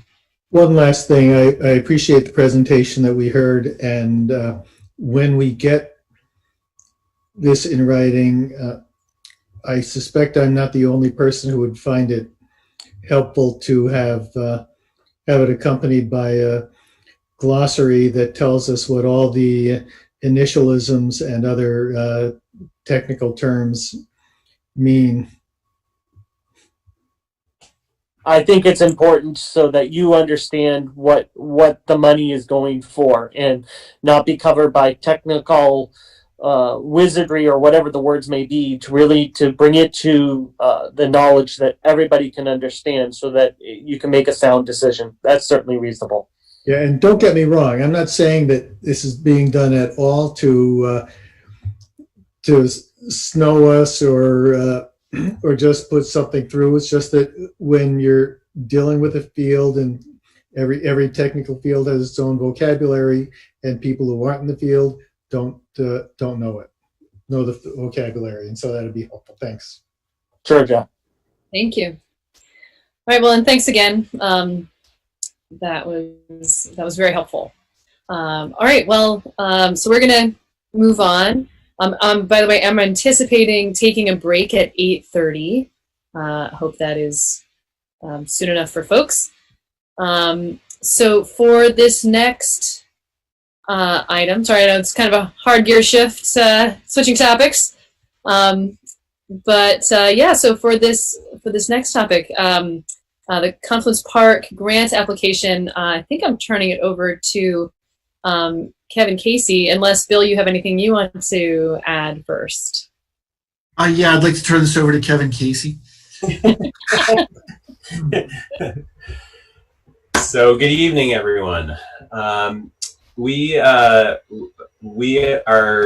asking tonight to actually for sponsorship for an application to the Land Water Conservation Fund to fund the next phase of the Confluence Park. As you recall, Ricarda Erickson did a presentation for you, I believe it was last year, with the conceptual designs, and council liked one that was called Concept E. And I actually have that here if you want to refresh your memory.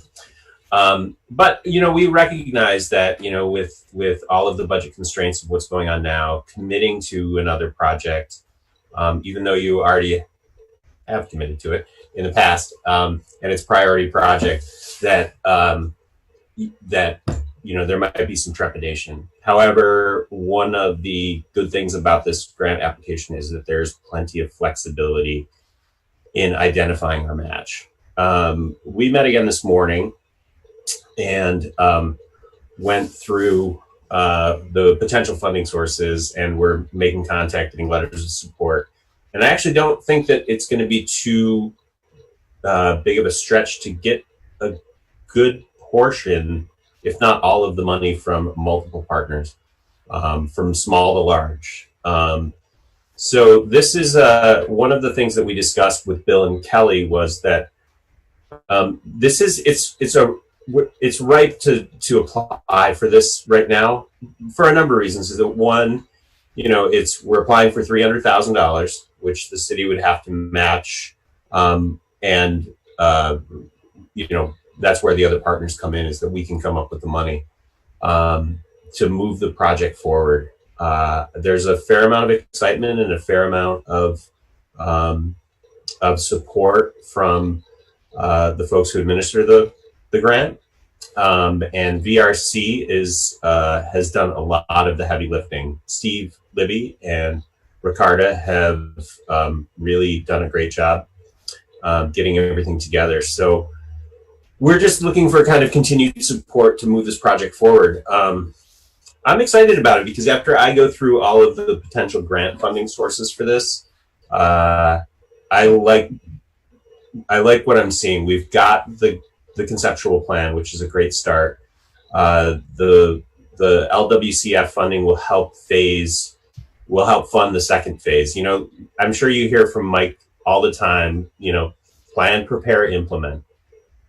And so we've done the planning on the conceptual side. So this is the preparing side. So this will help fund things like the engineering, final design, cost estimates, that type of thing. And then we get into implementation. And, you know, I'm looking at some of the funding sources, and, you know, I think we can get there as well. So, yeah, it's exciting. And if you have any questions, feel free. We just need the resolution signed. I don't know how that works now with Zoom, but I attached it tonight. With the application is due on the 14th of December, and we're well on our way. So if you have any questions. I just want to start off by saying thank you for that explanation, because I certainly had a little sticker shock when I saw that, but knowing that it's not necessarily coming out of our general fund is very helpful. Yeah. Oh, sorry. I was just going to say, there's the recognition that this is you know, we're probably 3 to 5 years out from, you know, actually shovels in the ground. I mean, even when we look at it, is that even if we were to get the funding and approved, you know, we'd be in the planning stages next year, and, you know, procuring the next phase of engineering and design. So there would be some money spent next year with the 50-50 match, but we're not talking about the, you know, $600 to $1 million that we would need to commit for implementation, you know, next year. So we're a few years away, and that's one of the things that we kind of thought was, look, a lot of communities are holding back for this very reason, but we know that, like, this is a priority project. COVID isn't going to last forever, and if we can get our foot in the door and get a good head start on the planning and the preparing stages, we're going to be in good shape when and if and hopefully this ends. So yeah, I think I'm excited about this one. Cool. Donna, go ahead. Kevin, you answered part of the question. You said 4 or 5 years out for shovel ready.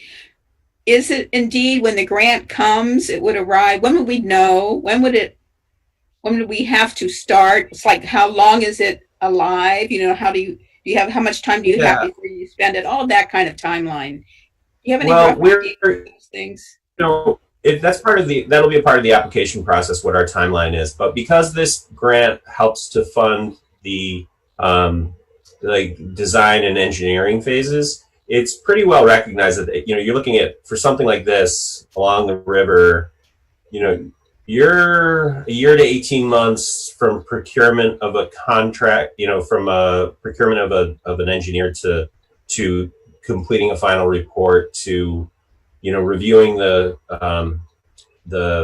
cap and making sure that we have everything in place. So it fits within the time frame, 3 to 5 years. I'd like it to be on the 3 side.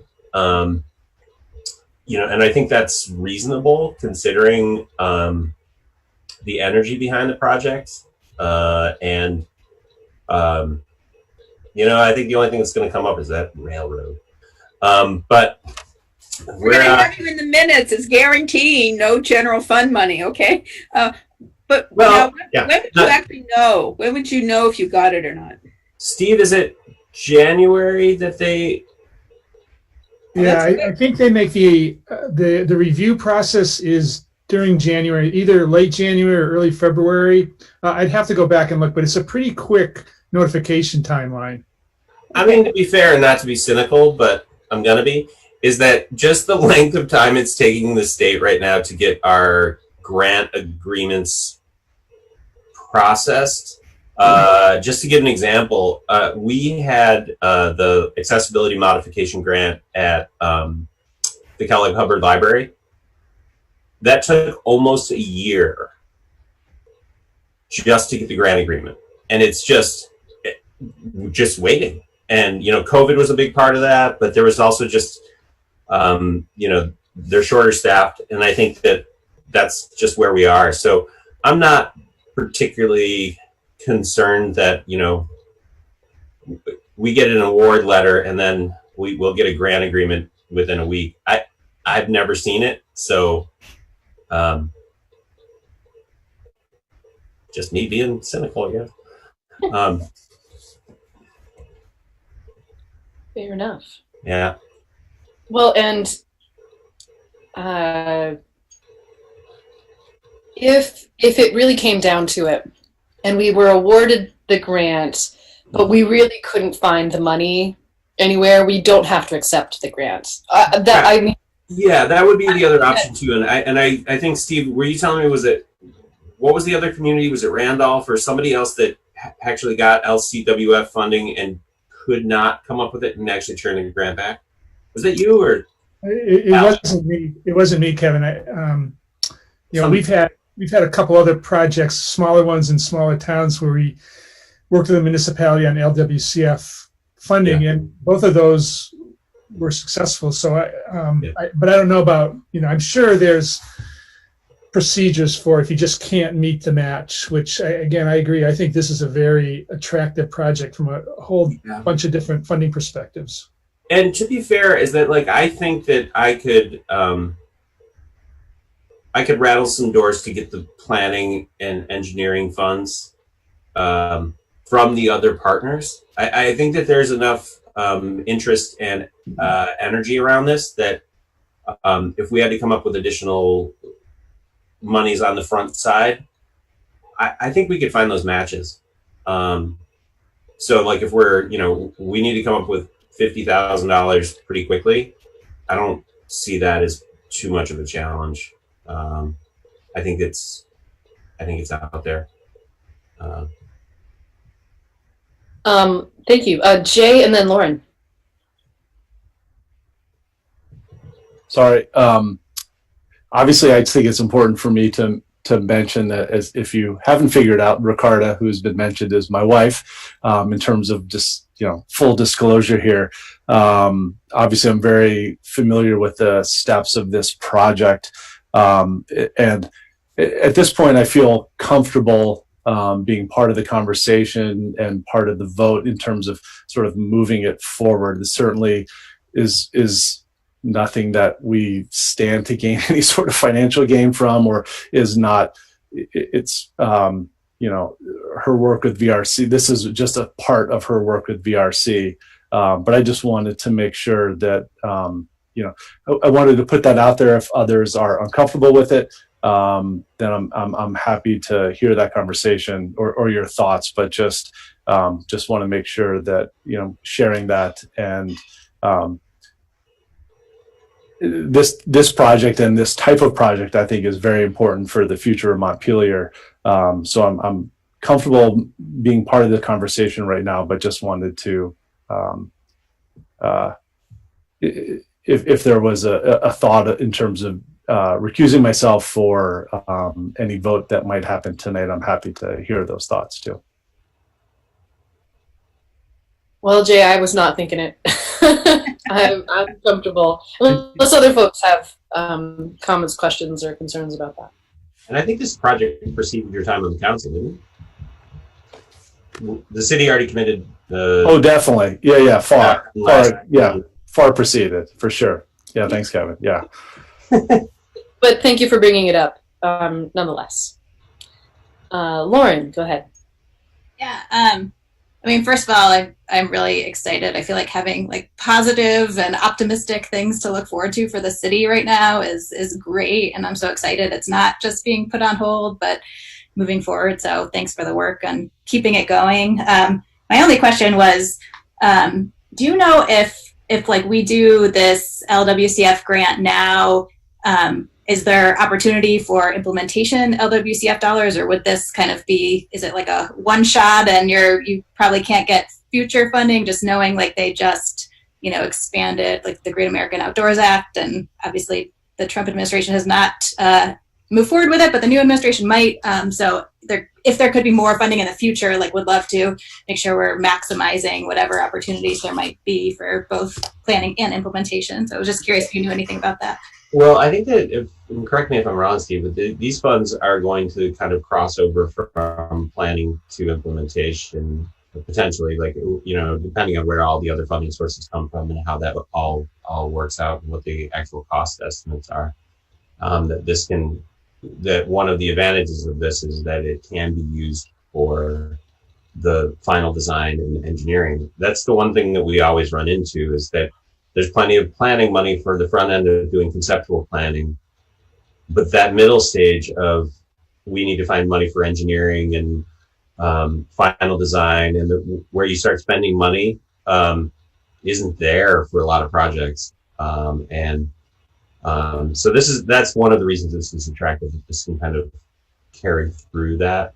We met today and we identified some other opportunities. So that I'm following up on things like accessibility modification grants through CDBG, which we just did one at the library. This would fit the bill. It's a city-owned facility, and it is this will modify it and give river access to people with disabilities. So that would be one opportunity. Then we have opportunities for, recreation grants, and then small grants for boat access. And, we identified probably in excess of 10 or 12 funding sources, different priorities,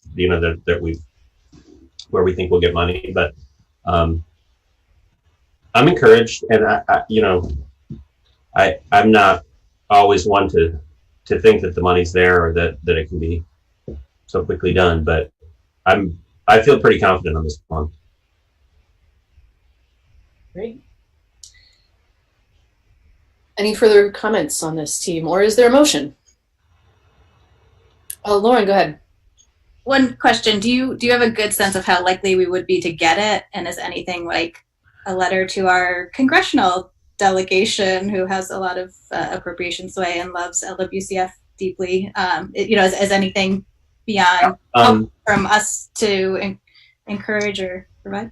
I'll let you know. In the past, what we might do is ask, Anne to write a letter. We'll prepare one, and so that we can, kind of demonstrate that the city is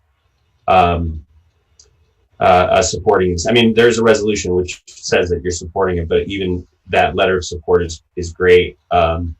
We'll always take those. But yeah, I don't. Alec has had conversations with Jessica Savage, who manages the grant, and there has been pretty good energy around it. So he's been pretty confident going into it that it's well received. Steve, do you have anything to add on that one? No, I think they're. To go back to Lauren's initial question, these are really our implementation grants, and they allow for the planning and engineering as a allowable cost. So it really is, the assumption is that you're coming in to build a project, and the magnitude of the grants reflect that. So I think, as Kevin said, this is really a kind of an unusual funding situation where the implementation grant actually will pay for some of the front end work. So I think that's a fair way to represent it. Is really is an implementation program.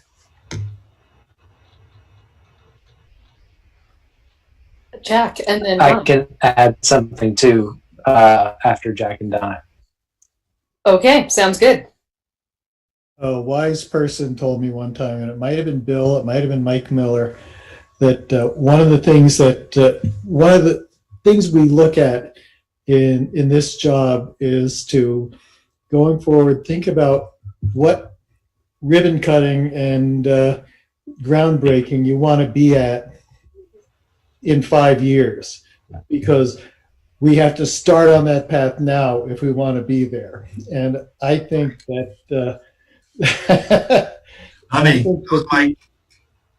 that's not the ribbon cutting to something that will be such a great benefit to the city center when it happens is going to be tremendous, and I think we want to be moving in that direction now. Well, and thanks to Steve and Ricardo, we're already a year into that 5-year path towards the ribbon cutting, so we're in good shape. So Jack, was that a motion I can second? Yes, I move that we approve this. I second it. Fabulous. Alec.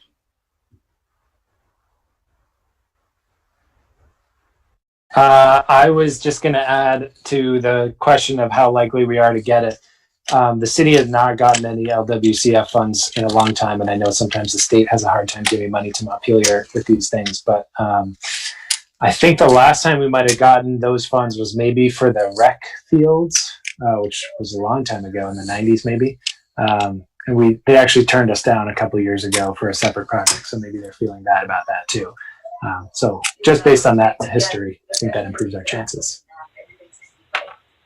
Okay, well, we have a motion and a second. Is there any further discussion? Can you take it one more? Can you take a question? Sure. Go ahead, Stephen. Yeah, Steve Whitaker. Are we defining the scope? Are we constrained by the scope if and when the garage project falls apart? That Confluence Park was almost a token gesture, and I think that we have a bigger opportunity here than we may be looking at now. And I'm hoping that this application won't constrain our opportunity or imagination to expand the scope of this in the next year or two. So I just want to make sure that we're not locking in something that had a different agenda when the size of that Confluence Park was crafted. Thank you, Stephen. And just to clarify, to my recollection, the Confluence Park project predates the hotel project. Any other comments or questions on that? Okay. Thank you. Any further discussion? Okay. All in favor, please say aye. Aye. And opposed? Okay, super. Thank you so much for your continued work on this. I look forward to being at that ribbon cutting, maybe. We'll get there. We'll get there. Yeah. Awesome. So, reminder for the council that this is a resolution that needs to be signed. It's not one we can do electronically, so we'll probably be pestering you to figure that out. Yeah, I sent it along. I sent it along with the paperwork to Mary, so it might be attached. Mary will be badgering you, but this one will actually require probably a visit to this close. We'd have to, set you up for getting Okay. We'll make it happen. All right. Thanks everyone. Have a great night. Thank you. It is 8:23. I think it's probably time to take a break. So I'll see you all in about 10 minutes. Awesome. So like 8:33 ballpark. See you soon.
A discussion of 12 Main Street, possible acquisition of. Bill, go ahead.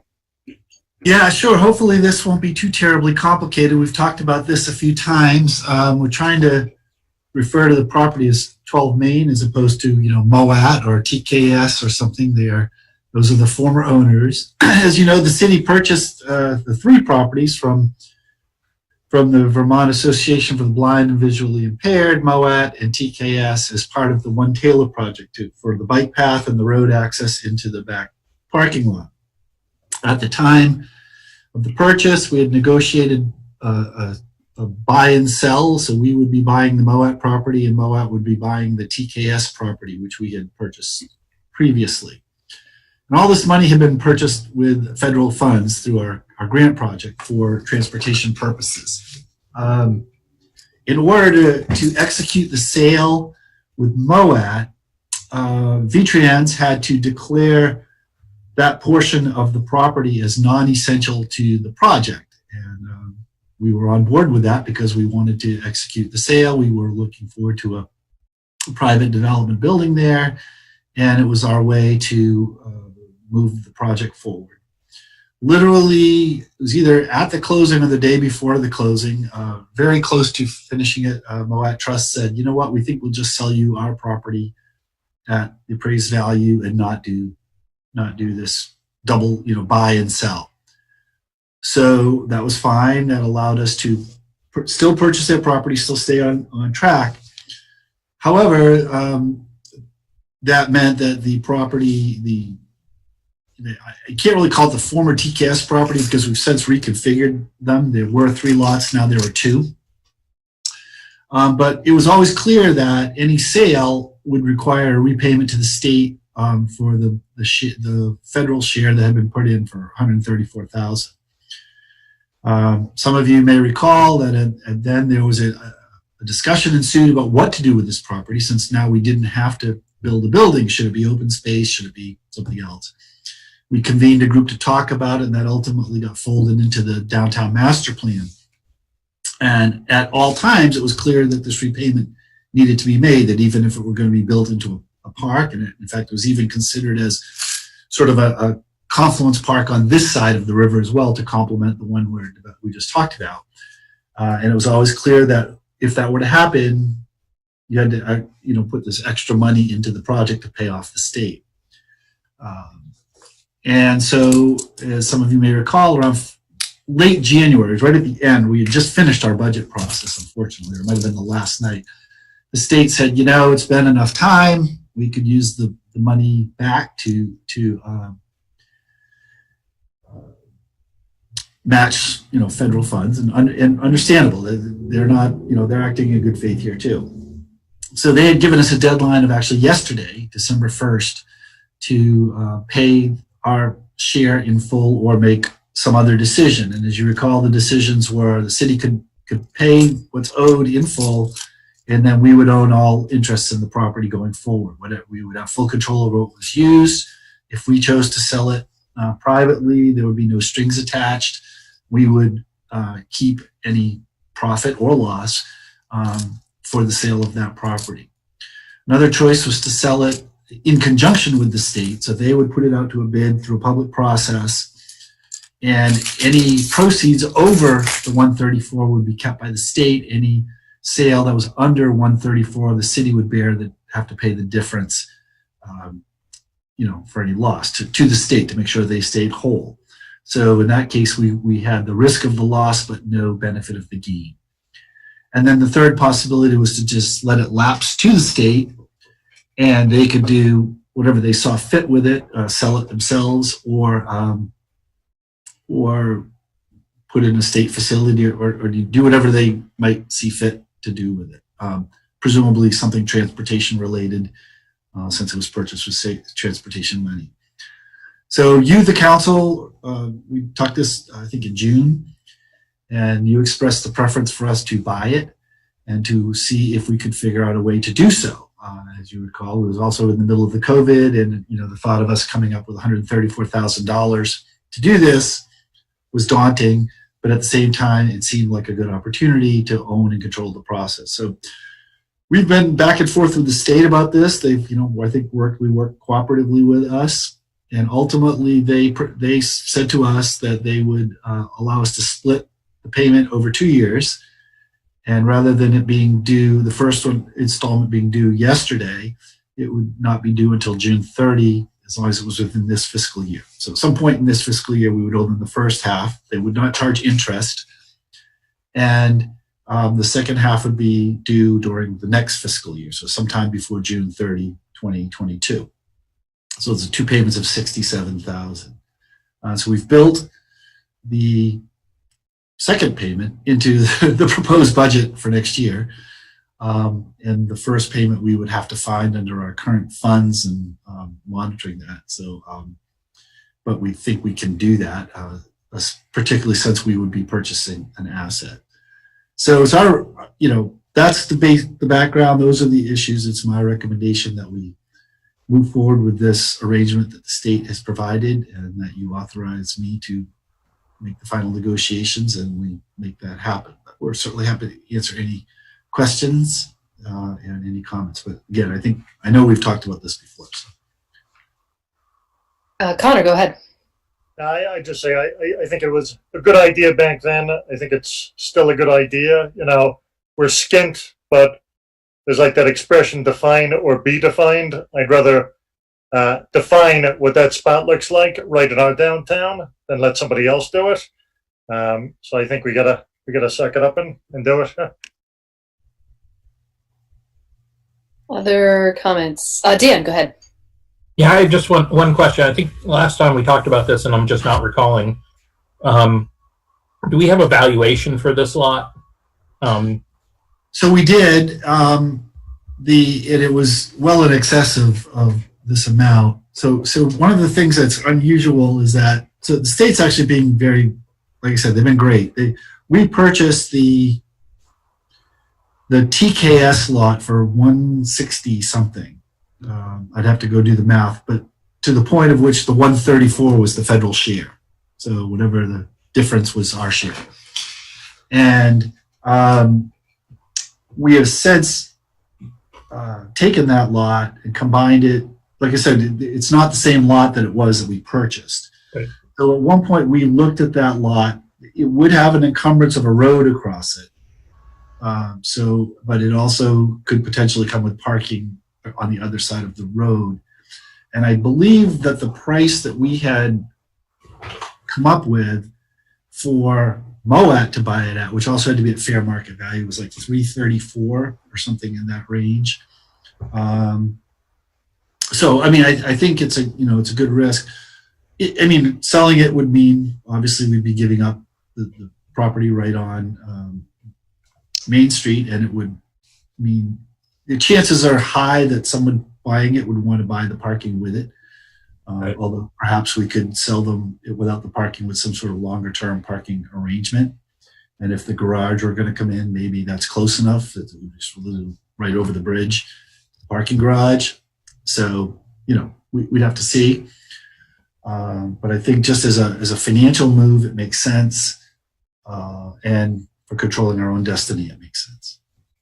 Right. No, I share those thoughts. I mean, my concern and the question is that it's always good to control your own destiny, but at what price? But what this says to me is that even if we weren't all that concerned about the destiny, if it was a less prominent lot, this is still a good investment for the city to make. And given all these other factors, it really makes sense. I mean, it's almost foolish not to invest in that, not to be able to control that lot and how it's developed. And purchasing it, as I understand it, doesn't limit any of those resources. So if, for example, tomorrow and after we purchase this, a developer comes in and says, I've got this great idea for a lot and a building there, and we agree as a city, then we have that option to do that. Because I know the MOAT proposal was a good proposal. It just wasn't necessarily one that was going to work, but it wasn't a perfect proposal. There were certainly issues with it that were still needing to be worked out. I remember I'm reviewing it on the DRB so this is really important. And given its prominent place in the entrance to our downtown, this seems like a no-brainer in some ways. So, and it was identified, I think, in the downtown master plan as a good location for commercial development. It wasn't necessarily flagged as open space, but that's still a decision we can make in the future. Donna, go ahead. Well, I'd like to make a motion, and I know sometimes you like everyone to talk first, but they can talk after me. So I'd like to make the motion to authorize the city manager to finalize and execute the 12 Main Street, former TKS Moat property, a reimbursement with the State of Vermont Agency of Transportation as per the terms described below. Second. Awesome. Okay. Motion to second. Any further discussion? Jack, go ahead. I agree with what's been said. I think that we've seen a proposal that looked pretty good. I'm not sold on the idea that it has to be open space. I think that there's not that many opportunities to get public control of a site like this right in the center of town, and to have a great degree of control over what happens to it. And so I think it is a great opportunity for the city. A question I have about the money, I appreciate that you're thinking that we can come up with the $67,000 between now and the end of June. Is this the kind of purchase where if we conclude we do not have the cash on hand, that we can take out a mortgage to do that? So normally, yes. If the landowner was willing to basically take back the mortgage themselves and have the land be the collateral, in other words, we can't borrow against the full faith and credit of the city unless we have a vote of the public. Okay. But if it was if it was secured by the real estate, it's possible that we could do that. I mean, I think we would be paying off the second half of it next year anyway, presumably, if it stays in the budget. And we think we can do it, but this year. But so we could look at financing it, but I think it's cleaner for us. The sooner we can get it done, the better. Oh yeah, I totally agree. I'm just thinking, is that an alternative if you're faced with the necessity? Thank you. Maybe. I mean, I'd want to work that one through with an attorney more closely, but I think. Yeah. Okay. All right. Any further discussion? Madam Mayor, I have a question. Go for it. When will the actual ability to potentially change the lot lines take effect? Will that be 2022 after the second payment is made to the state? Because that problem, we created a problem of truck access to that rear lot. And I know that our public works director has, prior to COVID, been trying to help resolve it. But the problem is that the way that lot is configured and that parking lot granite curb, the trucks cannot get in through there. They could go in through that way and exit through the alley by Jacob's property. But we still have this problem of semis parking in the travel lanes of Main Street that needs to be resolved, and this is an opportunity to resolve it if we have control and the discussion to change the lot lines and or designate some of that rear parking radius to essential commercial truck traffic. So I just ask that we try to be aware that needs to be done whenever we have the control over that property to do so. Thanks. So Go ahead.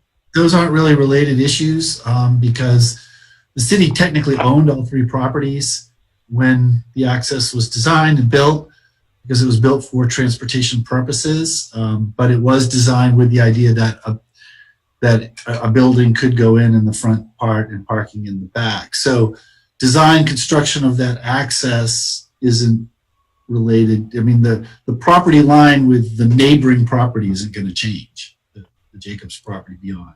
So, so they're kind of 2 separate issues.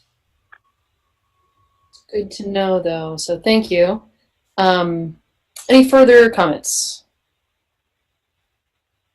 Okay, there's been a motion and a second. All in favor, please say aye. Aye. Aye. And opposed? Okay. All right, so we are moving on. I just want to recognize that it is approaching 9 o'clock and we have 2 important items yet to go. So hoping that we can, well, the conversation will do what it needs to do. But I'm guessing we may not be done by 10 tonight. Donna, go ahead. We actually have 3. Remember the COVA update that we Oh, bypassed? that's right. That's right. Well, that's still at the end, so we've got 3. All right, 10 o'clock may not be realistic, but I just wanted to remind us of that. Towards the item of the Girton Pocket Park. So I would love to start this conversation by inviting, if there's any members of the public who would like to comment on it. We'll start there, and then we'll have a discussion about what to do. So any members of the public who would like to comment? This is Zach Hughes. How do you hear me? We can hear you, Zach. Zach, would you like to go first? Yes, I would. I'm just going to try to be in that 2-minute area for you, Madam Mayor. And 10 o'clock doesn't sound realistic, but that was happy thinking, I think. Yeah. So good evening. I just want to be very brief. It's been kind of an emotional day for me today on different fronts, but I do want to say that this issue is about more than, for some of us, is about more than the park. And I do recognize everyone's arguments on it. And no, I do want to start by something my dad said. And I have to say, I do like the new signs downtown. But he did mention to me, to be fair, with Thanksgiving, as we're driving through, he said, wouldn't it be nice if we could do something for the less fortunate? Does see any signs? And so I kind of just nodded that off. And I do like the signs, but it was something interesting. Yesterday, I took a little field trip on the bike path. I normally take Memorial Drive as a shortcut over to the State Street side. And, on my way over there, I noticed, and I'm sure it's because winter's coming and all that, but I noticed the picnic tables were gone or stored. And then I got over to Gershwin, and the gentleman I was supposed to meet to do a banking transaction that I do every week with him for my services, he met me over there, and he just wanted to go do his banking transaction, but I said I wanted to look around the park for a minute. And then I talked to him because he was hanging out in that park, and he's on the verge of homelessness, and he likes to hang out over there. So I asked him about it. He said, well, he was bothered by the fact that the place was always trashed, and he tried to talk to the other people. He always tries to tell them they need to keep it clean, and because he's afraid that you guys will relocate it. And so because I asked him about his impressions of the park, and he just, his take of it was, it would be nice if it could be cleaner, if there could be larger garbage cans over there perhaps, but that should not be taken away from, that situation. So I thought that was useful. And And to me, it's just a very, I don't even know why it's emotional for me. I mean, it's a park. But I do think that I just want to point out that it's more than just the park. It's really about, are we continuing to do enough? And we are doing the best we can. I get that. But I just want to keep that in mind. I'll keep my statement at that point. Thank you very much. Thank you, Zach. Right, others. Paige, yes, go ahead. Paige, you are muted. No, I'm not. Well, now we can hear you now. Okay, you must have unmuted me. Sorry. Okay, I'm not sure where to start. I've talked with a number of you. We met in the pouring rain the other night at the park and talked about it.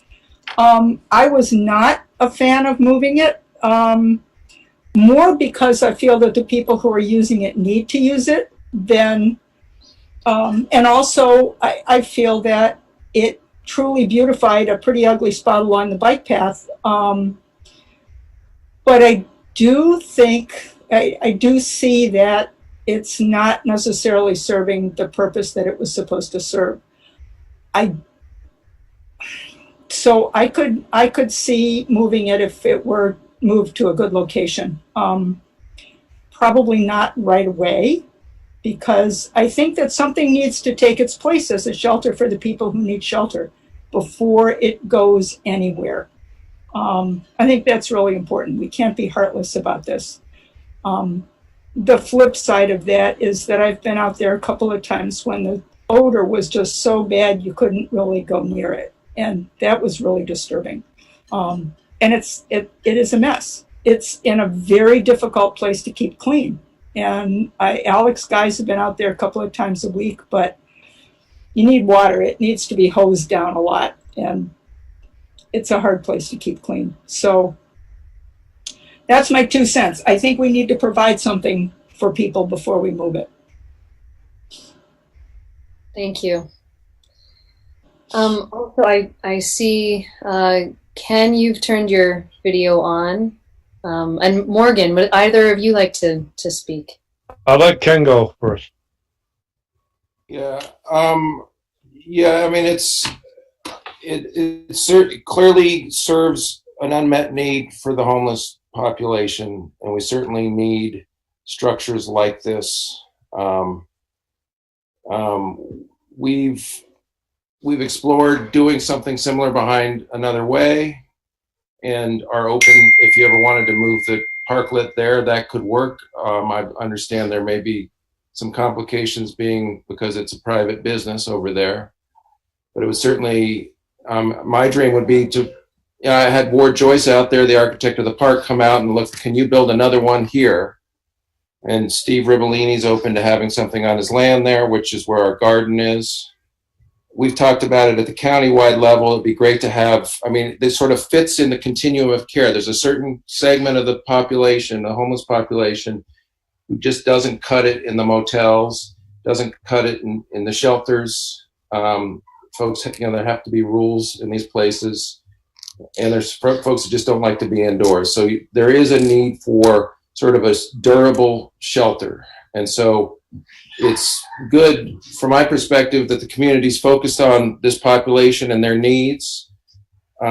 It's tough with winter coming on, the ground is freezing up, but certainly it does seem like, and one more thing is people need a place to go gather. It's a public gathering place, and these are members of the public. It sort of suggests there are more of these type places. There's a demand for it. It's the mess and the odor and it's difficult. And I've been out with crews trying to, Christmas Day last year, cleaning the park and just like cleaning the teenager's room, and tried to help encourage folks to keep things clean. But I understand why this is a difficult issue. I understand why it's difficult to come around that corner off the bike bridge, and that feels very cornering and intimidating. So anyway, those are some of my thoughts. Thank you. Peter, I see you're here. I'm just guessing, but did you want to weigh in, Peter? Oh, that's okay. Oh, you're muted though. Okay. Did you mean Peter Kelman? I did mean you, yes. Oh. Okay, sorry. Yeah, the only thing I would like to add is that I just hope we will be very careful, very clear that our objections are not to the people who use it, no matter how much it might smell or be unruly. That this is not an anti-homeless sentiment being heard. I have heard anti-homeless sentiment by people discussing this park, and I just hope and I trust that the city council will not be swayed by that kind of attitude. Thanks. Yeah, thank you. Just guessing here, but Stephen, did you want to weigh in at all?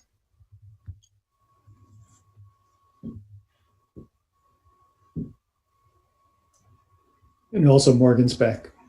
Oh, and Morgan. Thank you. Actually, I've lost Morgan. Morgan, did you want to weigh in at all? Yes, I did. Okay, please go ahead. Sorry, something happened and I had to call back in.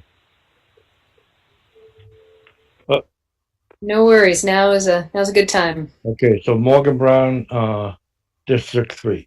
All right, so some people have kind of already covered some of the ground I was going to cover. So anyway, I hadn't known where Girton Park was, and I had to find it, and then I was able to come across it. And then, within the last week or so, Dan can correct me if I'm wrong, but he reached out with me, to me, and he had some discussion points, and he wanted to talk, and so we turned it into a walk-in discussion, and we made it over to Girton Park and stuff. We spoke for almost 4.5 hours, discussed a lot of different things, but the conversation kept going back to Girton Park, and I understand Dan's and Jay's and other people's concerns. I do. What I kept stressing was, what people are concerned about are symptoms, and we need to address what the real root unmet needs and circumstances are. And if we just, go moving the parklet, other people pointed out, including today at the task force meeting, that some people could, still camp out there. You're just moving the problem, and maybe not, because some people could, there's a spot there. They could put their tents up there. There's nothing stopping them. Or a poncho or whatever. And what myself and many others have tried to suggest is, let's try to address the real unmet need that's there, that this is a symptom of, and maybe, that will be beneficial, certainly for those people and the community at large. If it wasn't for what people did with me, working with me and stuff, I'd still be out there. I was out there for 12 years, and I tell you, it's real hard. Nobody gets to where they are, whether for better or worse, on their own. And certainly, if people are stuck in dire straits, it's hard to move on your own, and we all need, other people. sometimes to be involved as long as we're comfortable with that. And that's why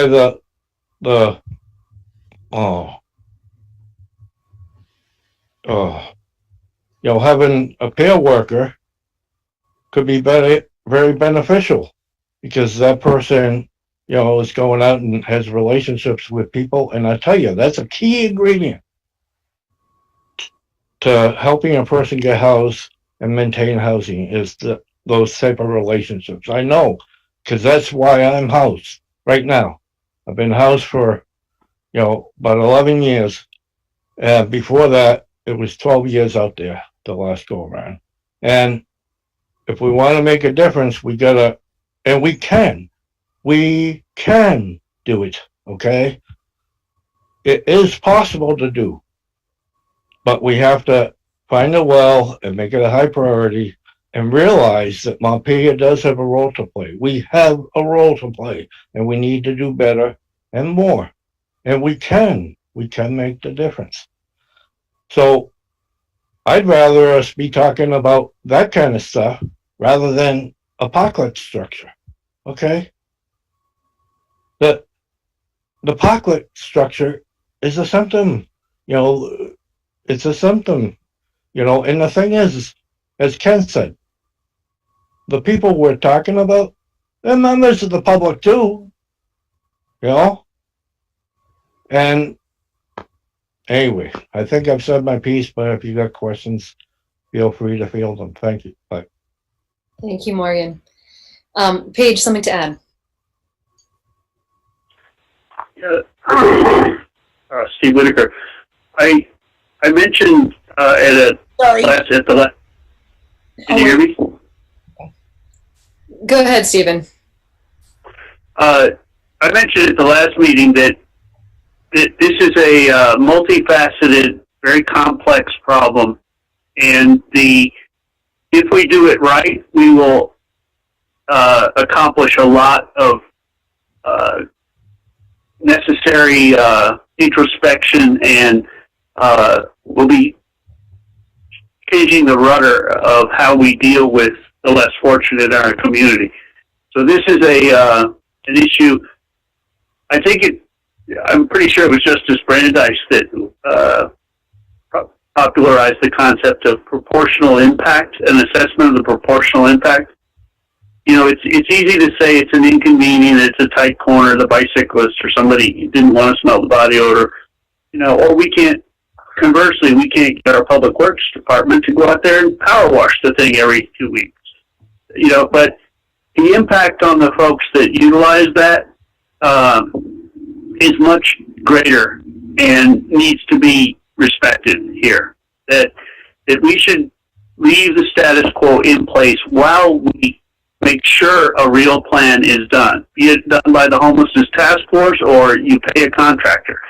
I know that a plan would include a number of such structures where people who can hang out, have a little privacy, maintenance is maybe, you need to arrange for access to the transit center bathrooms for people who use that so that they won't have to soil the place or climb over the bridge and, crap on the riverbank. My point is that to make this decision absent a framework of alternatives that offer, compassionate respect to those folks that aren't heard as well in the community and who aren't valued as well in the community needs to be guiding this decision. This should not be something that we're doing a knee-jerk, especially when you recognize that the charge you gave the task force has not been completed. And you might want to add to that charge and revise the composition of that task force in order to get the job done. But it needs to address restrooms and lockers and day hangout spaces and bathroom facilities and dignified camping. I mean, you're going to have people who are going to use these facilities. There should even be showers. We want to be welcoming, Long Trail people to come into town. Not everybody can afford hotel rooms. So I'm just asking that we do this right and we do it with a long range vision, that this is part of our awakening as a community to the small things we can do to reintegrate, incorporate, respect, and dignify those in our community who are less fortunate. Thank you. Thank you. And Paige, go ahead. Sorry, I wasn't unmuted before. I want to thank Morgan for reminding me that when we had that conversation at the park the other night, Connor suggested that we get the peer advocate that works for the task force and ask that person to talk to the people out there and see what it is they do need. And I thought that was an excellent suggestion and hope that's going to get followed up on. Because I agree, we need to provide something. And I think that this little shelter should stay where it is until something else is provided. Okay. So thank you. Is there anyone else from the public who would like to comment on this? Can I just respond to Paige's comment, which I appreciate. So Don Little, who right now works for Good Samaritan, and did apply, is the peer worker, does talk to those folks and does ask what they need and provides a lot of what they need, like the short term. But those dialogue, that dialogue happens quite a bit. Folks want housing that's suitable. Folks have a lot of immediate needs, and there are some folks that are just out there partying. So but that's maybe a surface behavior, and they have deeper needs. But just I wanted to reassure you that those one-on-one contacts with folks happen quite a bit. So. But it's a good thought. So I just want to start here by saying that I appreciate all of the thoughts that you all have shared, and it feels like there is a need to go deeper on the issue of homelessness, to sort of bring that back to the front, and maybe this means just touching base with the homelessness task force. It's been a little while since we I know we got a report from you all on well, it's sort of a report, I suppose, or an update anyway on this particular topic, but it could be great to hear either what you all are up to, or what you need, or what what is on the edge of your work. So I'm hearing, I just want to reflect that I am hearing a lot of a need to address the deeper issues. Also hearing that, and I think Morgan sort of said this somewhat, but that it does feel like that in a sense that's more worth talking about than just the structure, but that these two things don't have to if we can go deep on the issue of homelessness, and we can provide for needs or whatever functions that structure is providing, that might create a window for relocating it for other reasons that have also been identified as why it's problematic there. So in any case, I just wanted to open with that thought and see who else has thoughts or comments. Jack, go ahead. Thank you. This is an issue that I've been struggling with probably more than a lot of the things we address here on the council. And it's really helped me to crystallize my thinking about homelessness in general and the city's role in addressing it. And I'm not going to get into that too much tonight. I feel I need to start by saying that I don't think that anybody on the council is motivated by any invidious responses to the people who use this place, or who or anything other than a sincere desire to serve the best interests of the city of Montpelier. I truly believe that with regard to all of us on the council.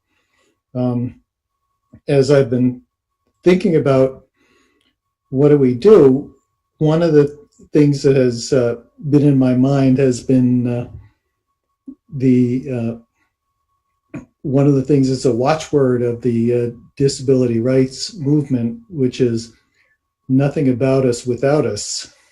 And I'm not a person I'm not a disabled person, but I certainly work with people who are diagnosed as having disabilities every day. And I realized I hadn't been out there to talk to the people at the park. And so I did go out there and talk to some folks there yesterday. And although there were people who didn't initially want to talk to me, I'm kind of used to that anyway. And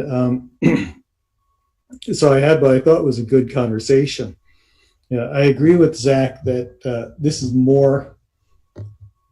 about more than the park. It's about what we're saying to the people, what the city of Vermont is saying to the people, and who we value and how we value them. This park and this parklet and the other parklets in the city all are characterized in urban planning or urban studies literature as a third place. You know, you have your home, you have your work, and you have a third place where you go out and you congregate with other people. And it provides a real value to have that kind of place. When I was growing up, one of my brothers had a friend who lived all the way on the other side of town. It was only a 12,000 person town, but they figured out what was the midpoint. And so they would go and get together and hang out on this guy's front yard, halfway between our house and their house. And that's just where they would hang out and talk. And when one of my sons and a bunch of his friends were in high school, they had one summer where they would go over and, you know, that railroad car behind the feed store. Every day they would go over and climb up and hang out on top of the railroad car and and just hang out and talk to each other. And they had friends. My son had a cousin from out of town who came to visit, and he thought it was the coolest thing that they could just do that, and nobody raised the slightest objection to them doing that. So I talked to the folks at Girton Park, and I said, well, what's going on here? And maybe more importantly, where would you be if this wasn't here, if this structure wasn't here? And they said, well, they need it because they need someplace to be out of the elements. And if the structure were moved, I was talking to Paige by email the other day, and it's not clear to me whether we consider Girton Park to be that structure alone or that structure in that location. What is it that defines that as Girton Park? But what they told me was that if that structure were moved, they would probably still be there because they need to have someplace to be. And so does that mean we would just have people sitting, hanging out on the ground, bringing folding chairs or whatever? Possibly it would. And, you know, if the city wanted to make things hard for people, we could decide, okay, even after we move the structure, we're not going to plow that section of it so that they just have to be sitting in the snow. I don't think we want to be like that. I don't think we want to be the city that does that kind of thing. What they did say was that one of the guys I talked to said he was really unhappy about how messy the place gets, and now they have a garbage can and a recycling can there, and that has helped. And they thought it would really be helpful if there were also one of those ashtrays, one of those whatever they call them that the smoking group puts around the city, and that would provide an opportunity to not throw their cigarette butts on the ground. I observed that it would be good if there's AC right there. I think it would be good if there could be an AC outlet that they could use for charging their phones while they're there. And I assume that AC is because it's like a street light or equivalent to a street light, so it's probably paid for on the Green Mountain Power street light rate. But I don't think it would be that difficult to also create a charging opportunity for the folks there. And then the other thing I thought of just this afternoon is maybe we could provide an opportunity for the people who spend time there, or some of the people who spend time there, to have some responsibility for keeping the place clean. I know that Washington County Mental Health has an occupational program as part of the services they do. Maybe we could bring Washington County Mental Health into the conversation. And I know not everybody likes to be involved with the establishment mental health agencies, but that might be an opportunity to give the users of that park some stake in the maintenance of the place that would improve the park and make it better for the whole city.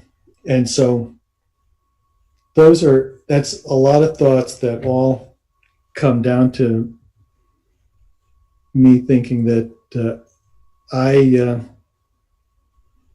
do not think that we should be moving it at this point, and I would not be supportive of moving it. And I think that there are things that we can do to improve the situation.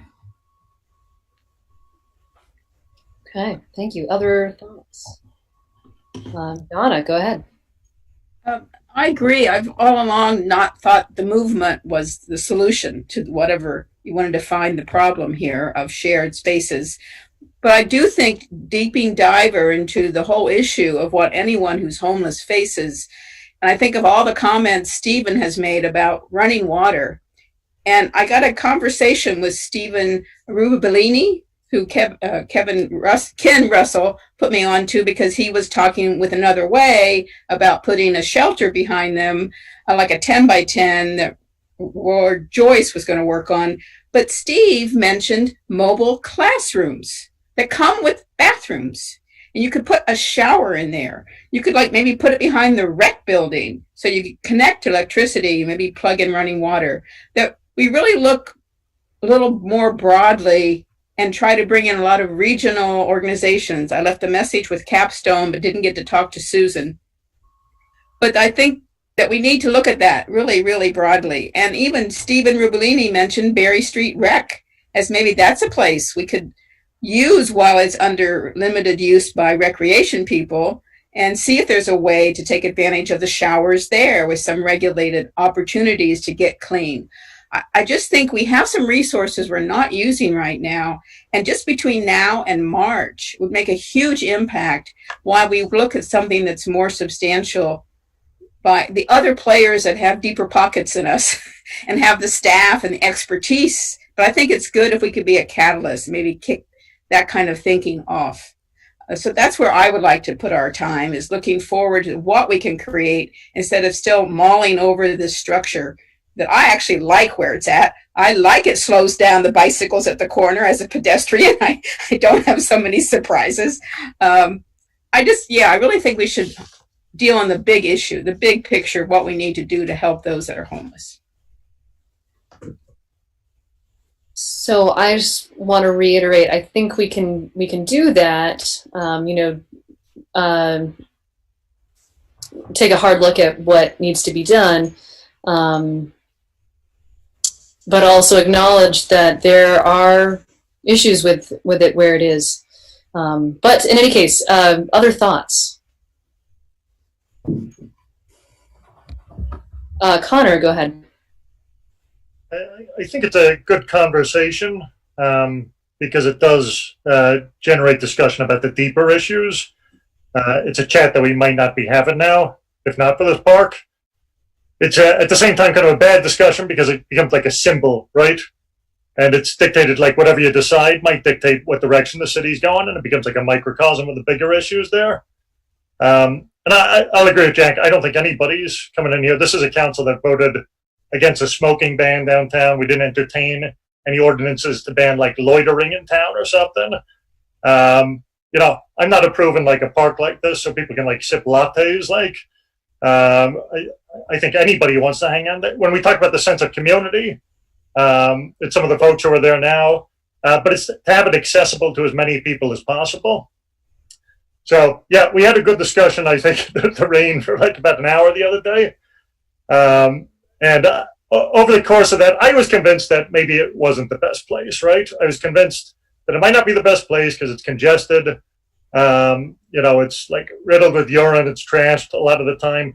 And like Ward Joyce was saying, a lot of people in town just don't know it exists where it is, frankly. If you look at, and I'll bring it up, it is a memorial. When you make something a memorial, I think you do have an obligation to listen to like Paige there, who's saying, it would be nice if it was on the water. It would be nice if it was central enough in town. Like, don't exile it out somewhere else. So I think there are some alternatives that it could still be on the bike path, maybe. Who knows about 12 Main Street facing the water or something. It could still be accessible to people that might just be a different location. But when we build something because it like fits a need, I think if I was envisioning this fitting the need for this particular group of folks who's staying there, I would envision something that like has 4 walls, that has like water, that has this kind of stuff, and not just something that covers them from being like stuck in the rain. So I think that's like, it's awesome to hear like Dawn's on the ground, like talking to people. I think that's exactly what we mean. Like when we like funded a social worker position and a homeless liaison position, I think the next like few months can be an opportunity to treat this sort of as a test case to say, and I've been down there like Jack, I've spoken to people. It's not too many people. Can we really just do a full court press with this group of people and see what needs they have and bring that up to the council just as sort of a case study to see what we need to be doing for them, which radiates out to other people in the community to help them. But I don't think this needs to be a purist discussion. I think it has the ability to turn into that. I think we need to do what's right for the structure, what's right for everybody else. I think we can make a determination that this might not be the best place, but continue the discussion going forward here. So I'd be okay moving the thing. But yeah, I agree. We need to get to the heart of the deeper issues here. Other thoughts, Dan? So I've also spent that hour in the rain with everyone, and I spent a substantial amount of time last week with Morgan talking through some of these issues, in part because when I initially approached this issue, and I should say I didn't approach it more or less approached me. I had constituents contacting me with complaints, and one of our jobs as city councilors is to articulate when a constituent says, I'm bothered by this and these are the issues. You have a job as a city councilor to bring those issues forward. And I left our last iteration of this discussion, which was really more of a meta discussion about whether we were going to have a discussion, wondering why this was such a difficult issue, and listening and hearing people's emotionally charged responses to these issues. And I think it's been articulated tonight, so I won't say too much more, but we've layered on to this, or intertwined with this, these bigger issues of homelessness. And so let me say I support what the mayor is proposing and what I think Ken is willing to do, which is let's have a discussion with the homelessness task force about some of these issues and about their charge and about the work that they're doing and the work that can be done, and the needs, and understanding the needs. And that's really, when I say I had a conversation with Morgan, I did less of the talking, and I'm glad about that, to hear some of the issues. But I think it is important that we have this conversation. There's a report out this week from the National Low Income Housing Coalition that says in the coming 6 months, nationally, there's going to be about 6.7 million evictions because they've all been stored up and saved, and there's been a moratorium that's going to be lifted. And when that 6.7 evictions start to move, we're talking about 19 million people nationwide that could be losing their homes, or their stable housing. And how many of those are going to be in Vermont? How many of those are going to be in Montpelier? I don't know. What are their needs going to be? How is that going to affect that? We don't know. But I think we have an opportunity here to talk about those deeper issues and to address those. And I think using the parklet may have been a catalyst for this conversation. But I think keeping the two topics together has a potential for a toxic result. And that really what we need to do is focus on these homelessness issues as they are, as everybody wants to,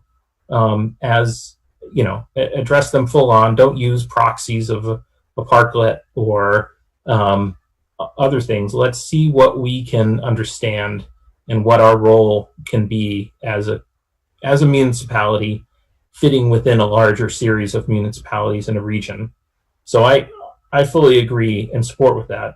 And I think, what I'm taking away from what I'm hearing from people is that moving the parklet right now is fraught with issues, not the least of which is that we really haven't identified its role within this series of problems. We know that there's a use that's being made of it, but we don't know how many people are using it.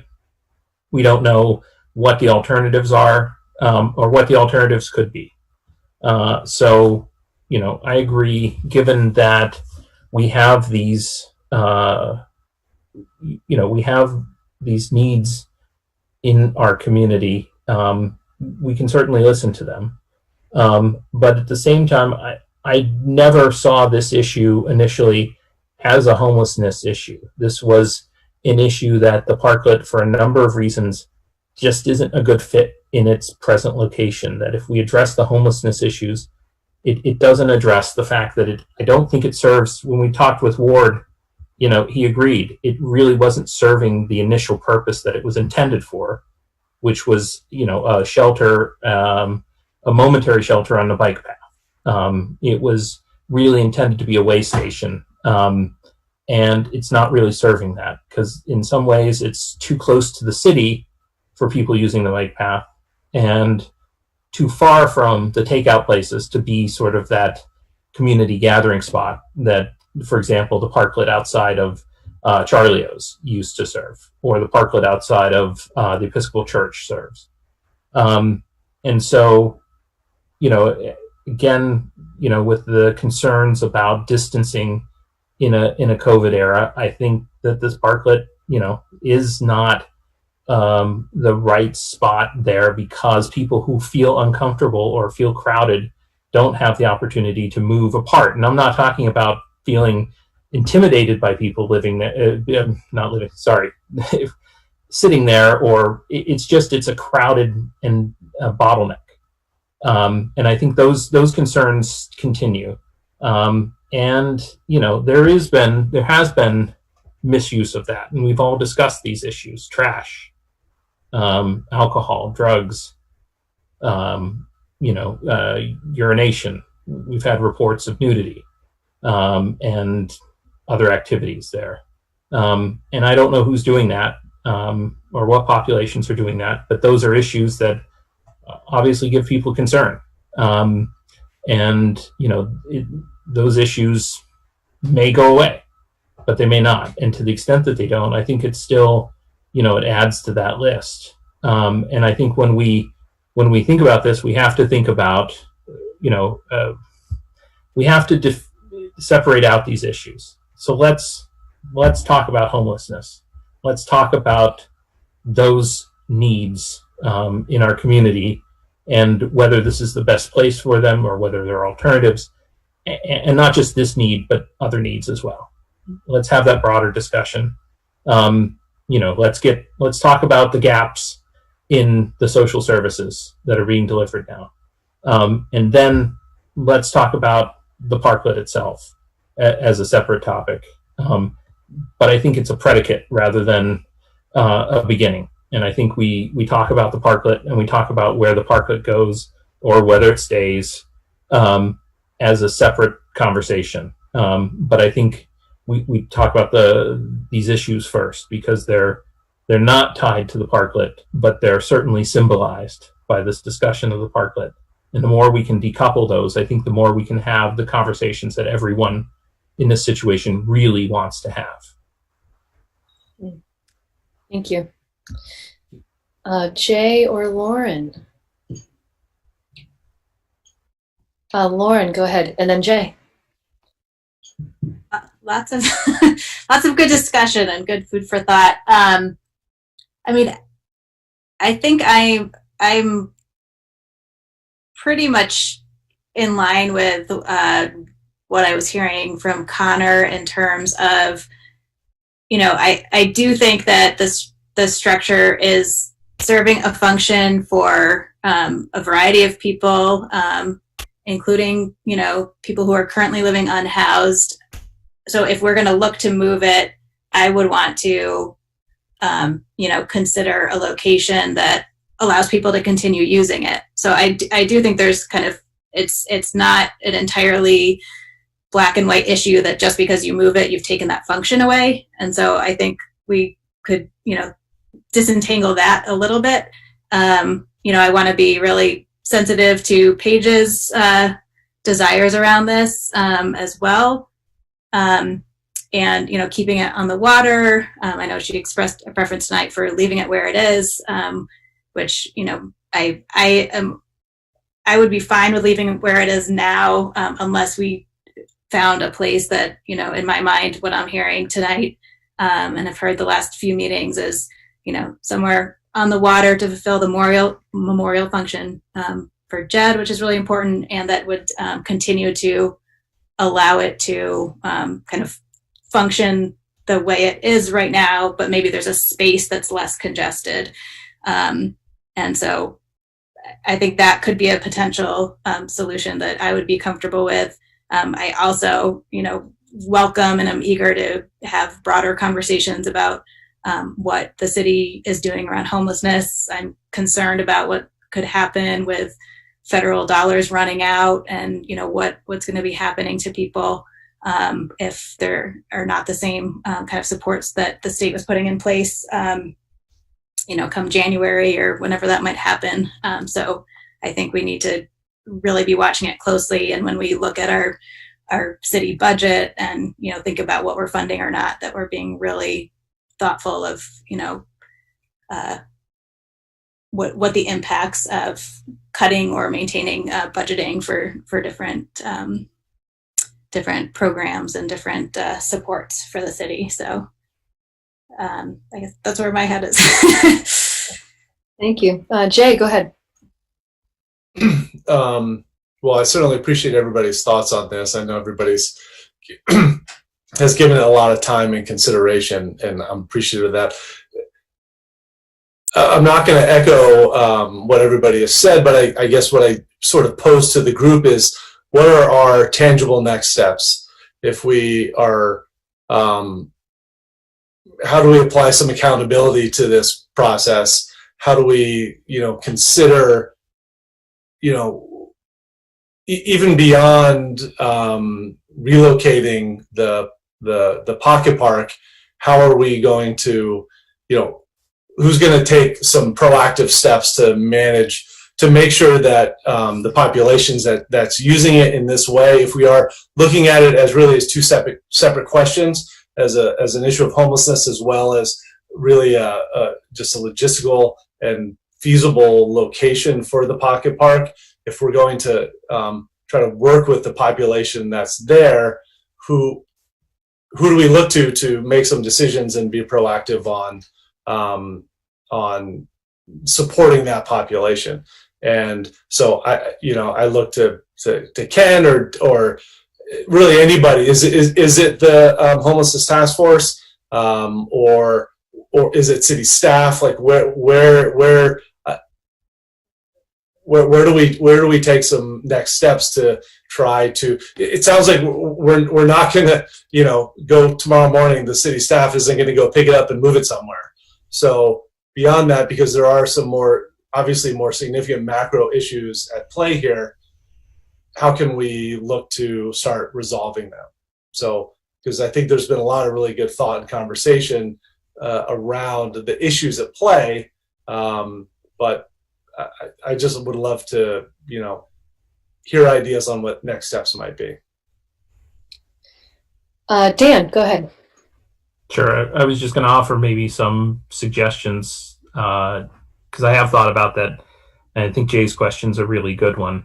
And I would suggest maybe 2 tracks. One track would be asking Ken when he'd be available to come to the city council with the homelessness task force or you know, their representatives to start this process, understanding that probably January is budget time, and working with our schedule sort of as the docket fills up, as it were, but looking to sort of start that process of let's get reports from the homelessness task force and let's start that conversation. And maybe the second, and I'm always reluctant to do this, but you know, maybe this is if we talk about the pocket park itself, apart from these issues, maybe it's a subcommittee that says, what are the alternative sites? What are the options? And I could see that having some of us and maybe, you know, someone like Paige on there, given her stakeholder role in this, as a way of, because it one of the things that you know, in talking with and looking at some of the sites that are available, just looking at the memo the city presented, a number of them have flood hazard issues or you know, further technical complications. So even if we as a city council all of a sudden said, well, you know, we can put this issue aside, but let's move the pocket park. A number of the locations that we've talked about come with technical issues that we couldn't answer tonight. And so it may make sense to have a smaller group take a look at the options, including the option of keeping it there, and maybe making modifications, you know, pushing the wooden bench that's really close to the bridge further back, or, you know, saying, you know, addressing some of the concerns that I've heard as well about that I articulated about where it's located and what does it serve the bike path function that it's intended to serve. But have those two tracks sort of move independently with an idea that, you know, come March, we would have both of those conversations going in a robust manner.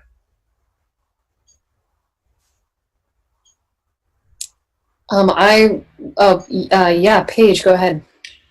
Just briefly, I would be happy to serve on a subcommittee like that if that would be helpful.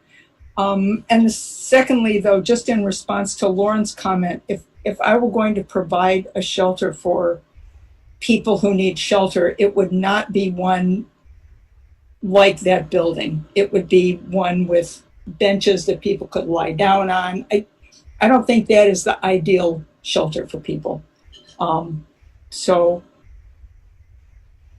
But yeah, I would be happy to serve on either of those, either track. Okay, thank you, Paige. Did I see a hand from Lauren and then Ken? Yeah, go ahead, Lauren. I was just going to briefly, I'm not at all suggesting like if we were going to from scratch build a shelter to serve certain purposes. I'm saying I think it's being used right now, and unless we're offering an alternative, I don't want to take that use away from people. But I think, you know, looking more long term, if we want to build structures or rethink opportunities, then I think that should be part of the conversation. But I did not mean to imply that this is, you know, was structured in a certain way or is an ideal structure for meeting needs of people. Ken.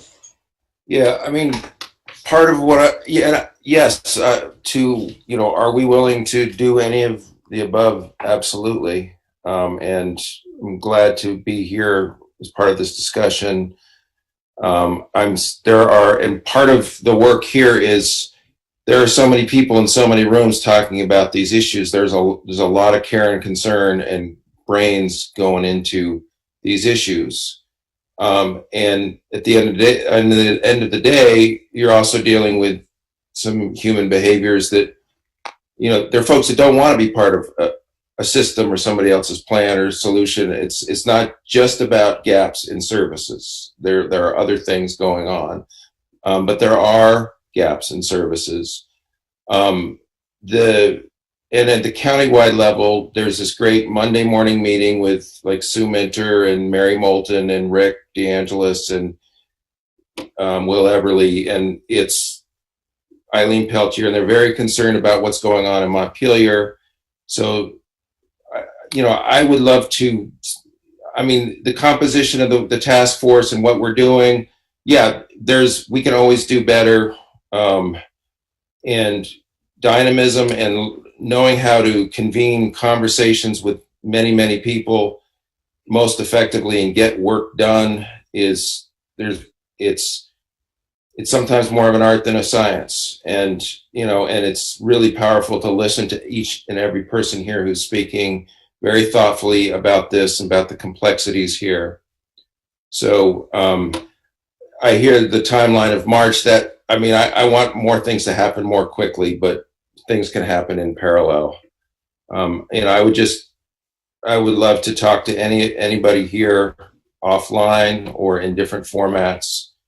Love to have, we haven't had a council member at our task force meeting in quite some time, basically since Glenn left. Thomas, I'm on a meeting. You need to go. Sorry. Forgive. No. Forgive. So, sorry.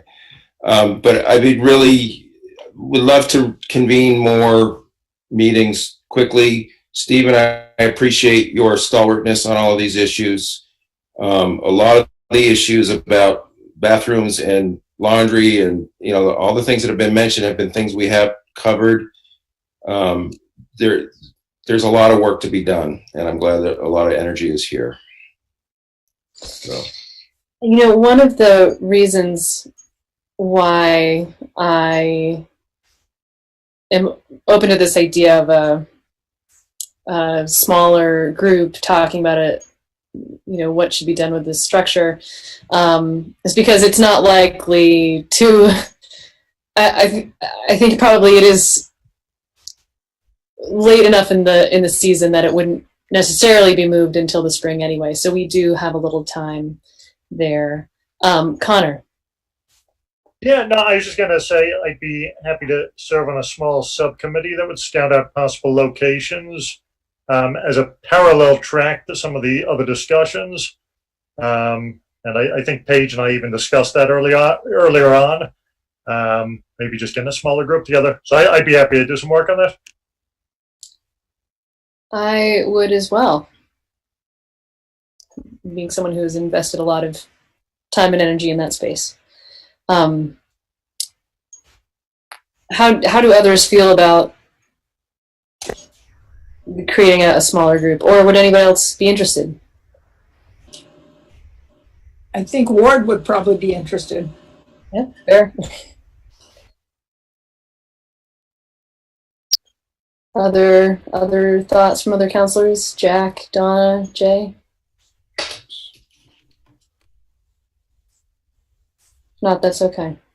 I think it's a good idea. It's not something that I could take on given what I'm already doing. Okay.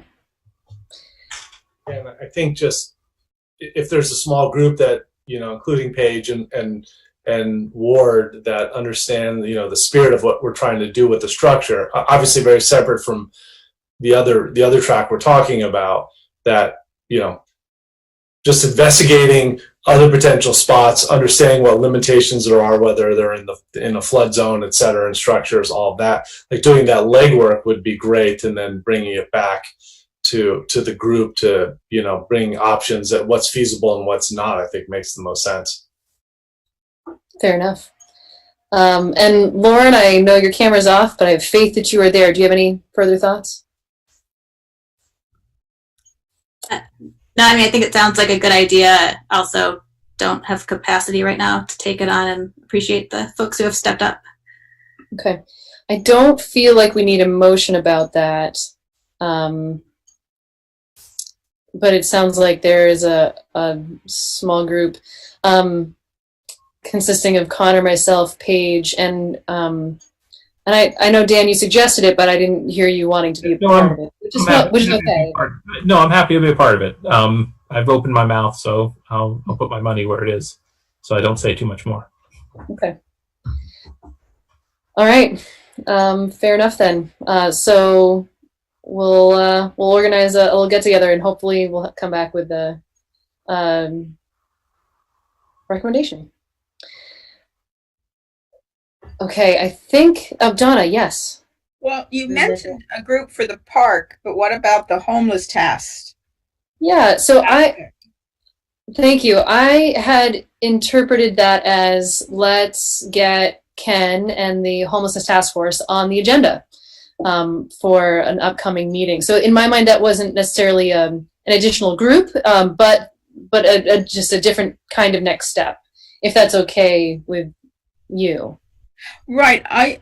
Unfortunately, on one of the emails we got, someone said that Connor and I were the liaison to the homeless task force, and I didn't sign up for that. I haven't seen one meeting, Donna. No, I didn't either. And that's because my work schedule and all cannot cut into mornings. But I'll be glad to reach out to some of these regional groups that the Capstone and others are involved in, and see if we can bring them along, as well as the homeless task force, to talk to us.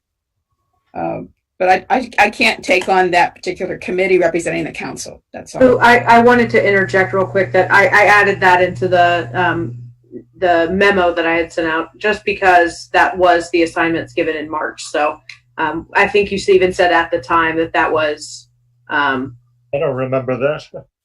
No one was assigned. People said that it was a volunteer. I'll drop in when I can. That has not happened. COVID. So yeah, maybe that's worth revisiting too. Dan and then Jack. Yeah. Sorry, I think at least initially having the task force talk with us might be, I don't want to overload this first conversation, especially as we start to get a handle on some of these issues, and I don't want it to be too big. But I would really look to, and maybe coming out of that, there is sort of further action that we need to take. But I think the first step is to have the task force report to us, since it is our task force. And maybe the task force starts to look more like a coalition that helps coordinate between different groups, or provides a place where people can talk. Or maybe we use it more like the way the police review committee is starting to form, where it does deeper dives into some of this research and understanding and need assessment, and so that, to help us define our role. I don't know what that necessarily looks like, but I think that's where our conversation with them and with this topic begins. Jack. The other part of it is that Ken mentioned these meetings he has he's part of every Monday morning, and I don't know if that's the continuum of care, but I think but so these are a group of people who are more than just planners. There are people whose organizations do concrete things, and I would expect Ken, having heard and participated in this whole conversation, including the idea of a number of concrete things that we are talking about, is that I would expect that part of the conversation in one of these meetings coming up very soon will be, what can all of the entities that are represented at these meetings do to move forward with some of this stuff, with implementing some of this stuff sooner than March or February or January. Ken, go ahead. Yeah, I mean, these are folks that are getting stuff done now. I'm not to be blunt or rude, but I mean that's part of the. I mean this came out of the Winnock Spring COVID emergency planning structure, and these folks have been meeting every Monday since then. And so, Eileen's, I can't even keep track of all the housing she's put online through Down Street, and there's going to be more this month. And there are folks in motels. The bulk of the people are in motels. There's dealing with security, so forgive me. I've just sounded really grouchy, but certainly connecting with them, responding to what Dan was saying and where the conversation starts makes good sense. We owe you a report. It's been a year. I think we should do a written report for efficiency, responding to the charge, and an analysis of where we think we are. And certainly we'll bring this conversation to that group on Monday, and can report back.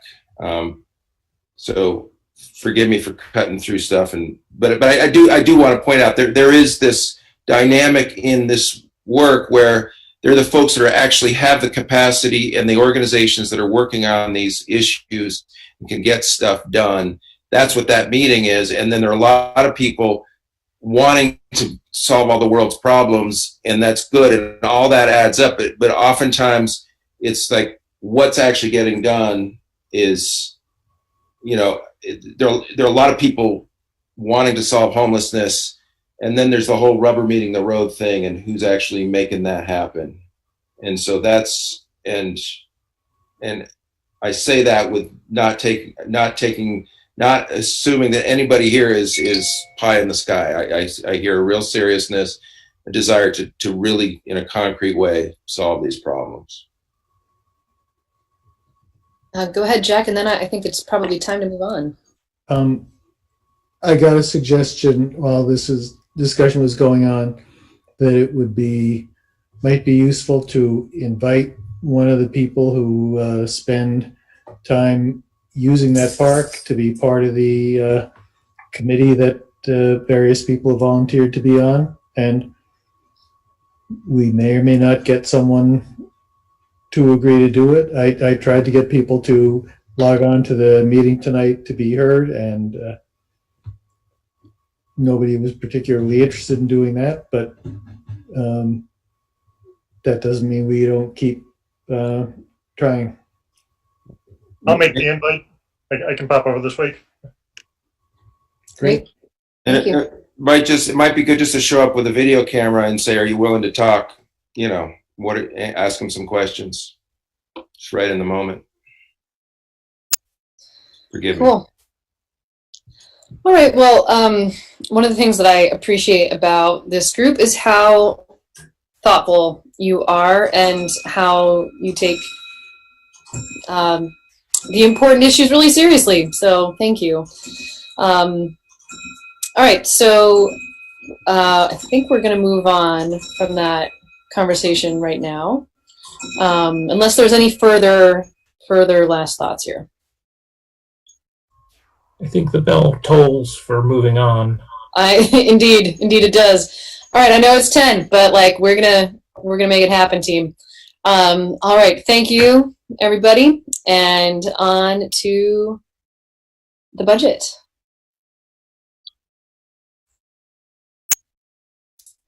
So I think am I passing that on to, who am I passing it on to? Kelly? Bill? Okay. Yeah. So the good news with the budget is that we are way ahead of the schedule that we normally have for doing these. The not so good news is we're not quite as far ahead as we thought we'd be tonight. So we do have a budget draft internally. We are making some final, I'll use Kelly's word, we're ticking and tying, and we are trying to finalize things. So what I'm going to do is give you the real 20,000 foot view of where we are. A lot of this will probably be familiar. I'm going to try to stay away from some specifics because we're still have a few more decisions to make. And actually this conversation tonight was helpful in a lot of these issues, hearing where you're at on things.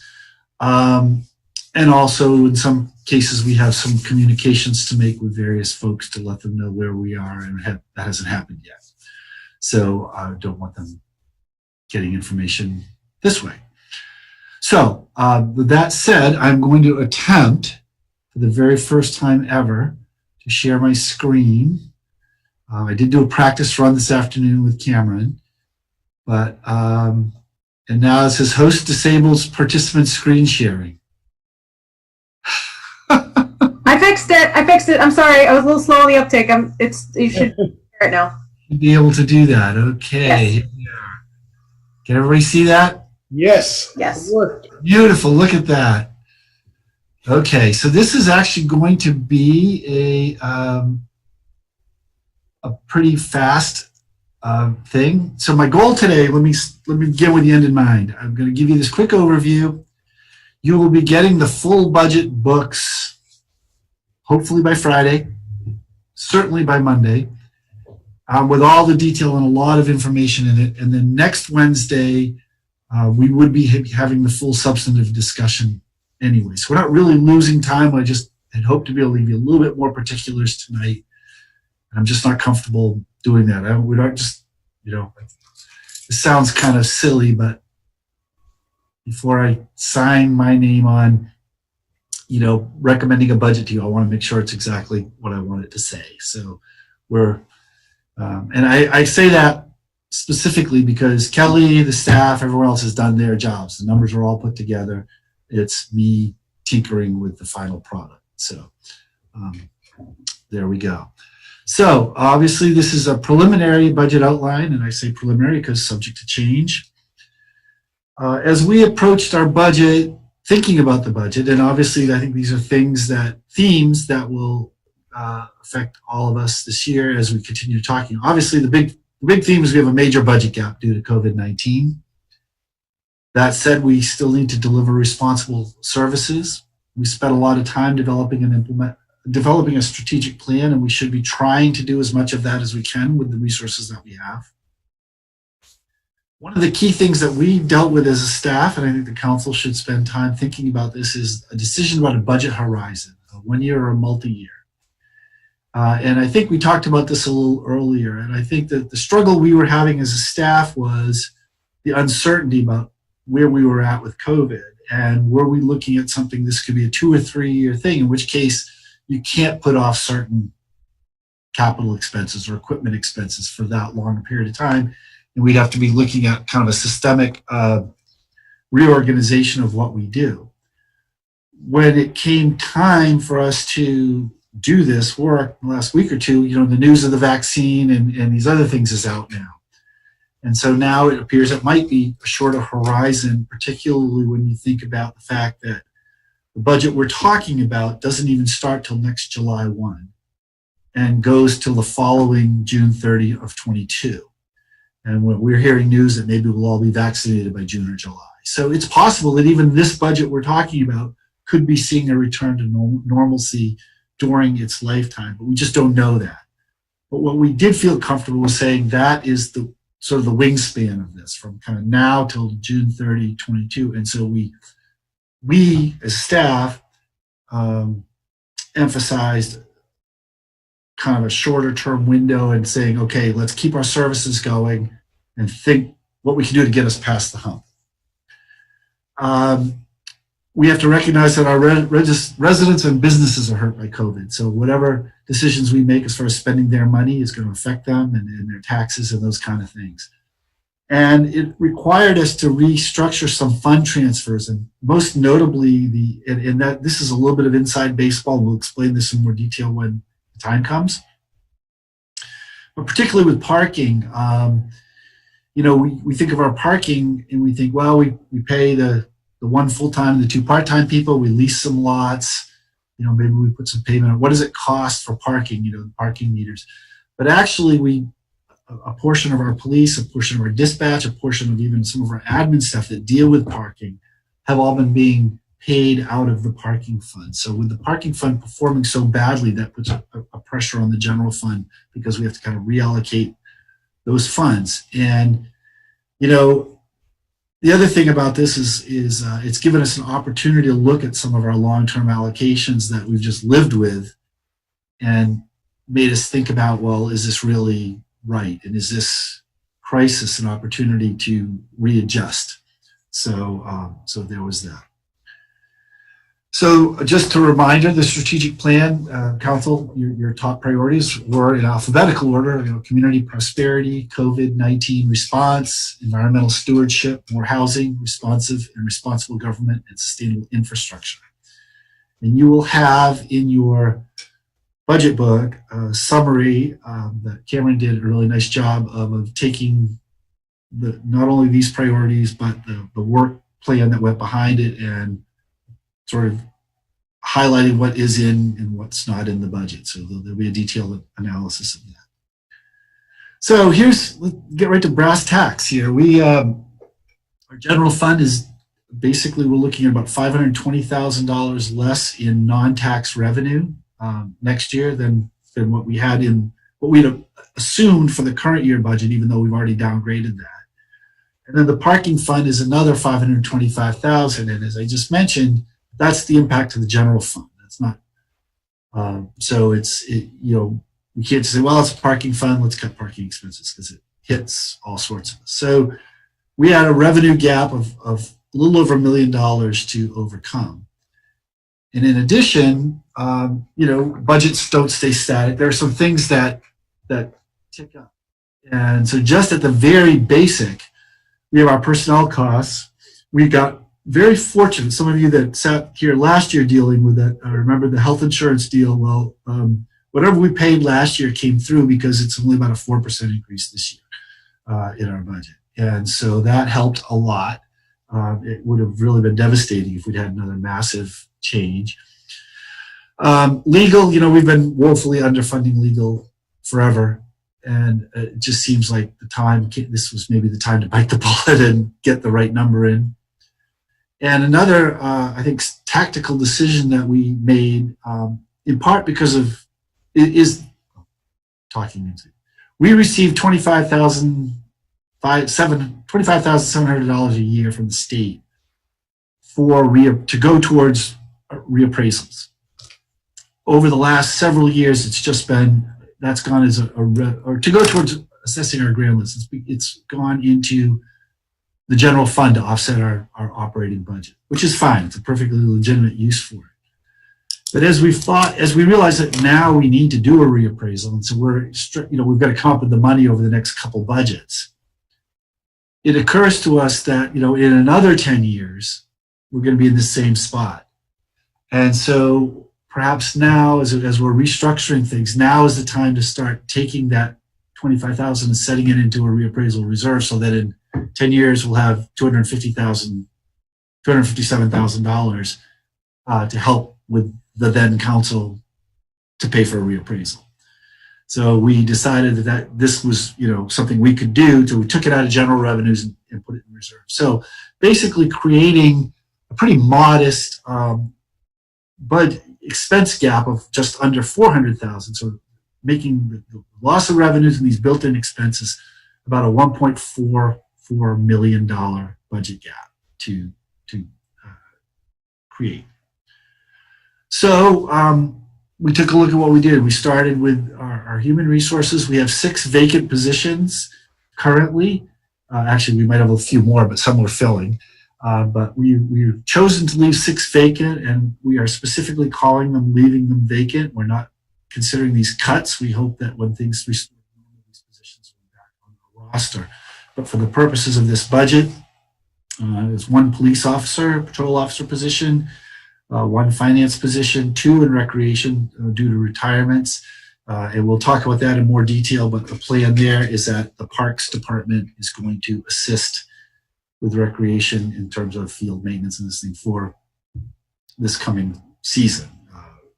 That wouldn't be a forever plan, but we've worked that out for this year. And then DPW has a couple of vacancies as well. They actually have more, but they're getting filled. And some of these were left over from last year. So that brought us $384,000 in savings. The capital and equipment plan and some of our folks just spent some time talking about this. Is hit pretty hard, knocked down $538,000 out of that. We've looked at some of our external and community funding, and this is one of the moving targets that we still have, but currently we've got in for about $413,000. Operating budgets of $68,000, and then we had 2 ballot items last year: $23,500 for CVPSA and $23,500 for Central Vermont Home Health and Hospice. And we assumed, we don't normally budget for those, but they are in our base tax rate now, so we said if they're not in. So that, as you can see, brings us to a total of $1.45 million, which is about the same as the $1.44 million gap we were trying to reconcile. So that's where you'll be looking, the general areas. And like I said, you'll be getting a lot of specific information about that. I guess some of the good things is we do, right now, this is all being done with no tax increase, which we staff thought was important given the hit to folks this year. We did retain funding for our Montpelier Live since they were working specifically to help our downtown. The equity consultant that we had committed to remained in. MEAC had $5,000. That's still in. Even though we cut a police officer, we kept the social worker in there. The library ballot item is still in at the same amount. The personnel cost reallocations that I just talked to have now been done and are reallocated. And one of our top priorities was maintaining the basic services that we have to the extent that we can do so in a COVID environment and in this financial environment. So as we go forward, I think you'll probably have a lot of questions, but as the policy makers, I think things that you want to be mulling over even now, between now and next week, but also over the course of the time did we get it right with the 1-year horizon? Or should we be thinking about something different? And if you conclude that it should be something different, we can try to work on something. So we have one of the nice things about being a little ahead of time is we have a little bit of time, not not endless time, but a little bit of time to look at some alternatives. Are the funding priorities properly balanced? You know, did we get it right with where we chose to make our decisions? Should there be more in some areas and less in others? Is the strategic plan adequately addressed? I mean, we'll give you an analysis of that, but did we do the job you were hoping we would do? And I think this is probably a big one, and we talked about this just slightly at the Capitol meeting right before this. But if money starts to come back, maybe federal money comes in, or by June of next year, things are looking better, and people are parking, and our pilot or our rooms, meals, and alcohol tax is coming in, pilot is coming in. We start looking good financially. What would be some of our priorities for budget restoration? Would it be some of the things we cut off the list? Would it be other things? How would we prioritize restoring, including, trying to maybe build our fund balance up to get closer to our policy? So those are all kinds of things to be given some thought to. I mean, it'd be one of these weird, this could be a kind of a weird budget year where we're spending talking about as much about what we will do next as opposed to what we're going to do now. And then finally, what's the appropriate tax rate for this year? Is it no increase, or are you comfortable increasing, or should it be decreased because of things? So I think those are always generally the budget questions, but I think they really loom large this year under the circumstances. So this says 12/4, so that's Friday, so I guess I'm saying this in public now. But if it's Monday, I hope you'll forgive me. You'll be getting the normal summary letter with all the detail. You'll be getting all the full budget info that you normally get, including the last 2 or 3 year history. You'll be getting the summary charts, circles and arrows and paragraph on the back of each one. You'll be getting your organizational charts for each department. As I mentioned, the analysis of the strategic plan and budget, and a list of projects, equipment, and needs requested but not included. And again, I think the folks on the Capital Committee already saw some of that, but we'll be laying that out so you can get a sense of the demand that's building up from the current year we're in that we had to restrict, and then this coming year. So, if you're sitting in your seat right now saying, I don't have enough information to process any of this, you're right, you don't. But it's coming, and it's being prepared, and it's in structure. So have no fear, you will have all of this and probably more. We usually all the stuff you normally get, the list of employees and all those kinds of things.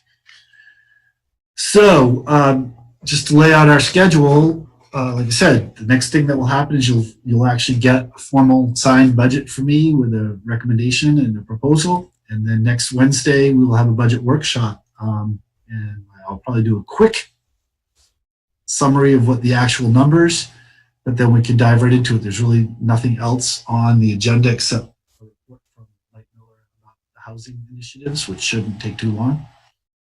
And then the rest of the evening is budget for as long as you want to go.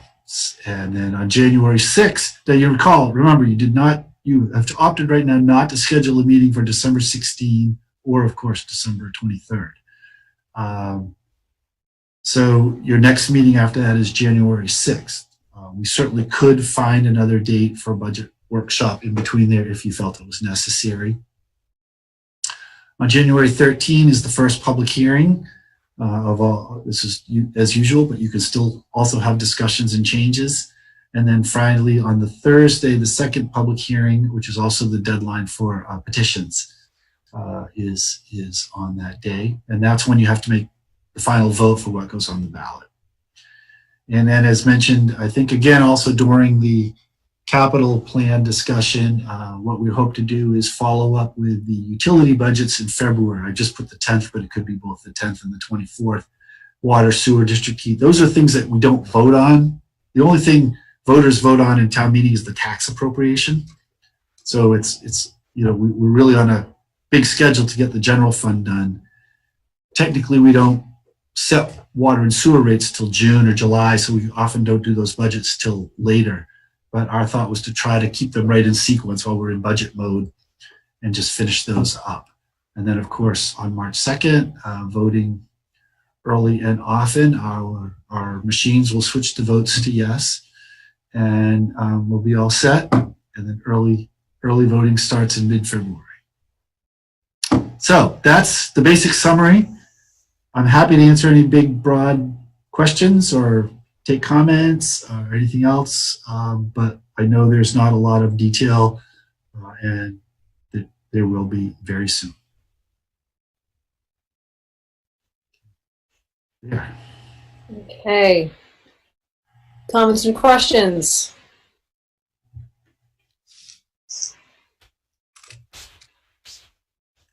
While you're pondering your questions, I do want to call out our team. We do this as a group. These numbers were developed by everyone together. I would say in a room, but it was a virtual room like this. But we spent a day, and we did not, other than knowing the gap we wanted to close, we didn't have a preconceived number for like capital. And so the numbers that came up with were developed by everybody, so that the capital and so everyone's in. And then I also want to especially call out Kelly. This is her first budget with us, and it's a complicated one, a lot of moving pieces, and she's done a great job of keeping track of everything, and we will be balancing it all up tomorrow and finishing all this up. But we have a complicated budget for a small little city, and it's tougher the first time through, and it's even more tough when you're in a pandemic. So thank you. Yes, thank you. We're so grateful. Lauren, you had a question or comment? Yeah. Remember, did we get clarity on how petitions are going to work this year? Just thinking of how that could interplay with budget, if people are going to be putting items on and we're going to get that the last minute, like how that could feed into. So start with petitions every year.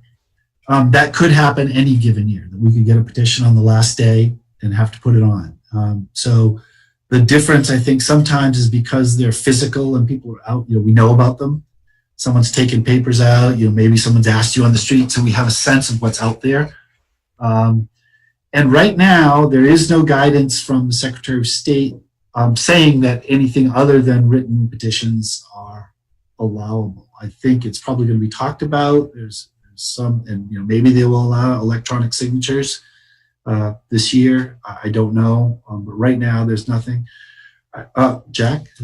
Well, what I've heard, I checked with the elections division, and what they told me, and I might have mentioned this at a previous meeting, or I might have been in an email to John, that candidate petitions are not required this year. Other petitions are not, that requirement is not waived. So I don't think that since those requirements are either in charters or in statute, I don't think the Secretary of State is likely to have the authority to change that.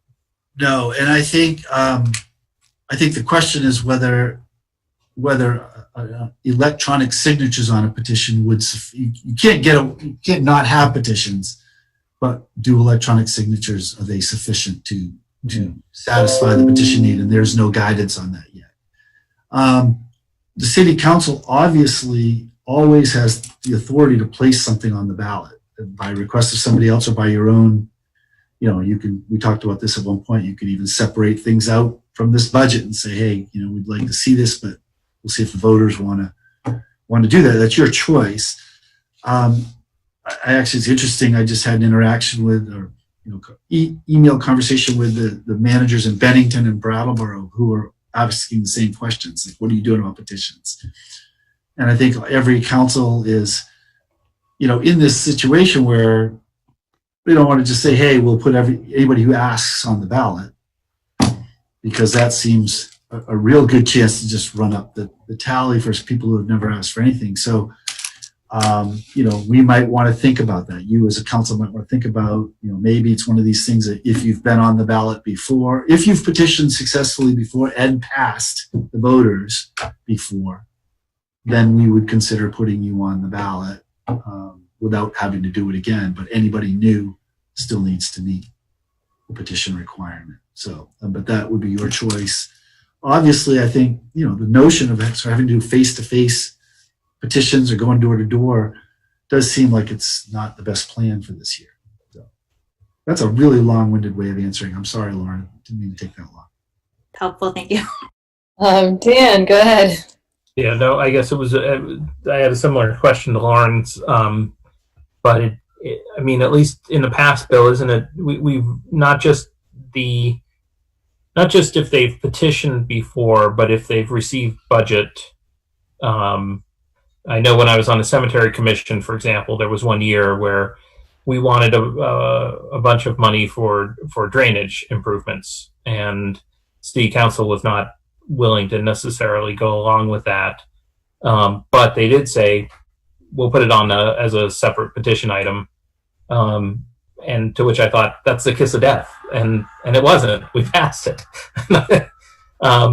Which was good because it was an important thing. But I mean, it strikes me that there might be those type of categories of existing city departments, existing allocations, prior petitions, and those type of items that, would all fit into that sort of similar category of things that we may not want to include in the budget or put separately out to the voters in a year like this, but that we would feel comfortable doing as opposed to just opening the floodgates to anyone who wants to petition or avoid. Yeah, Frank, the fact of the matter is, if you set, we used to have before we created the community fund. You may recall there were a lot of people on the ballot every year, and the policy then was, if you had petitioned and been on and passed, and you were not asking for an increase, the council would just put you on the next year. But it had to be the same amount of money that you'd already petitioned for and successfully passed. And then about 8 years into it, the council said, well, maybe we'll make them all petition again, just because, and some of them may need different amounts of money. And we did that again. And then it wasn't long after that the community fund was created. So if you were to use that old policy, you must have been on by petition, has to have passed the voters, and it's for the same amount. There's really only one eligible petitioner, and that's Central Vermont Home Health and Hospice. They did that last year. So because CVPSA can, if they choose, put themselves on the ballot without us approving it. They're their own municipality. But so you could limit the automatic on to one group, and anybody else would have to petition. So I'm not saying that that's good or bad policy. That's just fact.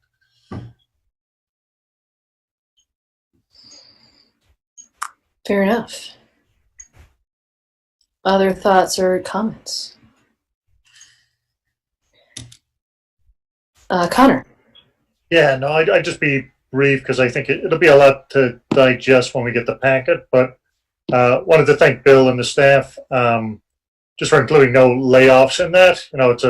It's a really tough year, and our city staff's working so hard.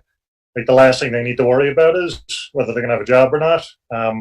So I think it's very compassionate in that sense, and yeah, it's actually it's very creative too. It's not exactly what I thought we'd be looking at there. So thanks very much. Towards one of your questions about, is this the right horizon or is it a more long-term issue? I am feeling hopeful with the vaccine coming soon. Having said that, I would just guess too that things may continue. Actually, I would anticipate that things may get worse for businesses, for meals, rooms, and alcohol in this current year over the course of this winter. And after that, if a vaccine does materialize, then I think you're right. I think it would. And I mean, there are, a number of different vaccines that are close. I just saw some news that one has been approved in the UK or something. Things are. It feels like there's light at the end of the tunnel. Don't know how fast that end of the tunnel is going to get here. Not in time for this winter. So anyway, just anticipating that it's still going to be tough between here and there. Yeah, and again, that's the budget we're in right now, and that we're watching really closely. The budget we're now talking about doesn't start till July, so it's always tough to forget that sometimes that we're talking about a budget that ends 19 or 20 months from now. 19 months, I guess. Any other thoughts, particularly on those final questions? Also, is there, I made a list of some of the information we're going to include, but whether it's now or you think of it, you want to make sure specific information we want us to include, just let us know, because we want to give you what you need. I mean, for those of you that have seen the budget books before, I think they're pretty complete, but you never know. Jack, go ahead. I don't want to needlessly extend the discussion, but I just do think we're at the front end of the budget discussion process. But I do want to praise Bill and Kelly and all the department heads for their professionalism at coming in at something like this. It's a very, very tough year, and it really shows that we've been able to have a good team in place to meet the challenges we're faced with. Thank you. Yeah, no, credit goes to the team. They really worked this out. Although actually Kelly and Cameron were really instrumental in creating a draft budget for the team to work from. So I don't want to forget them, that leadership.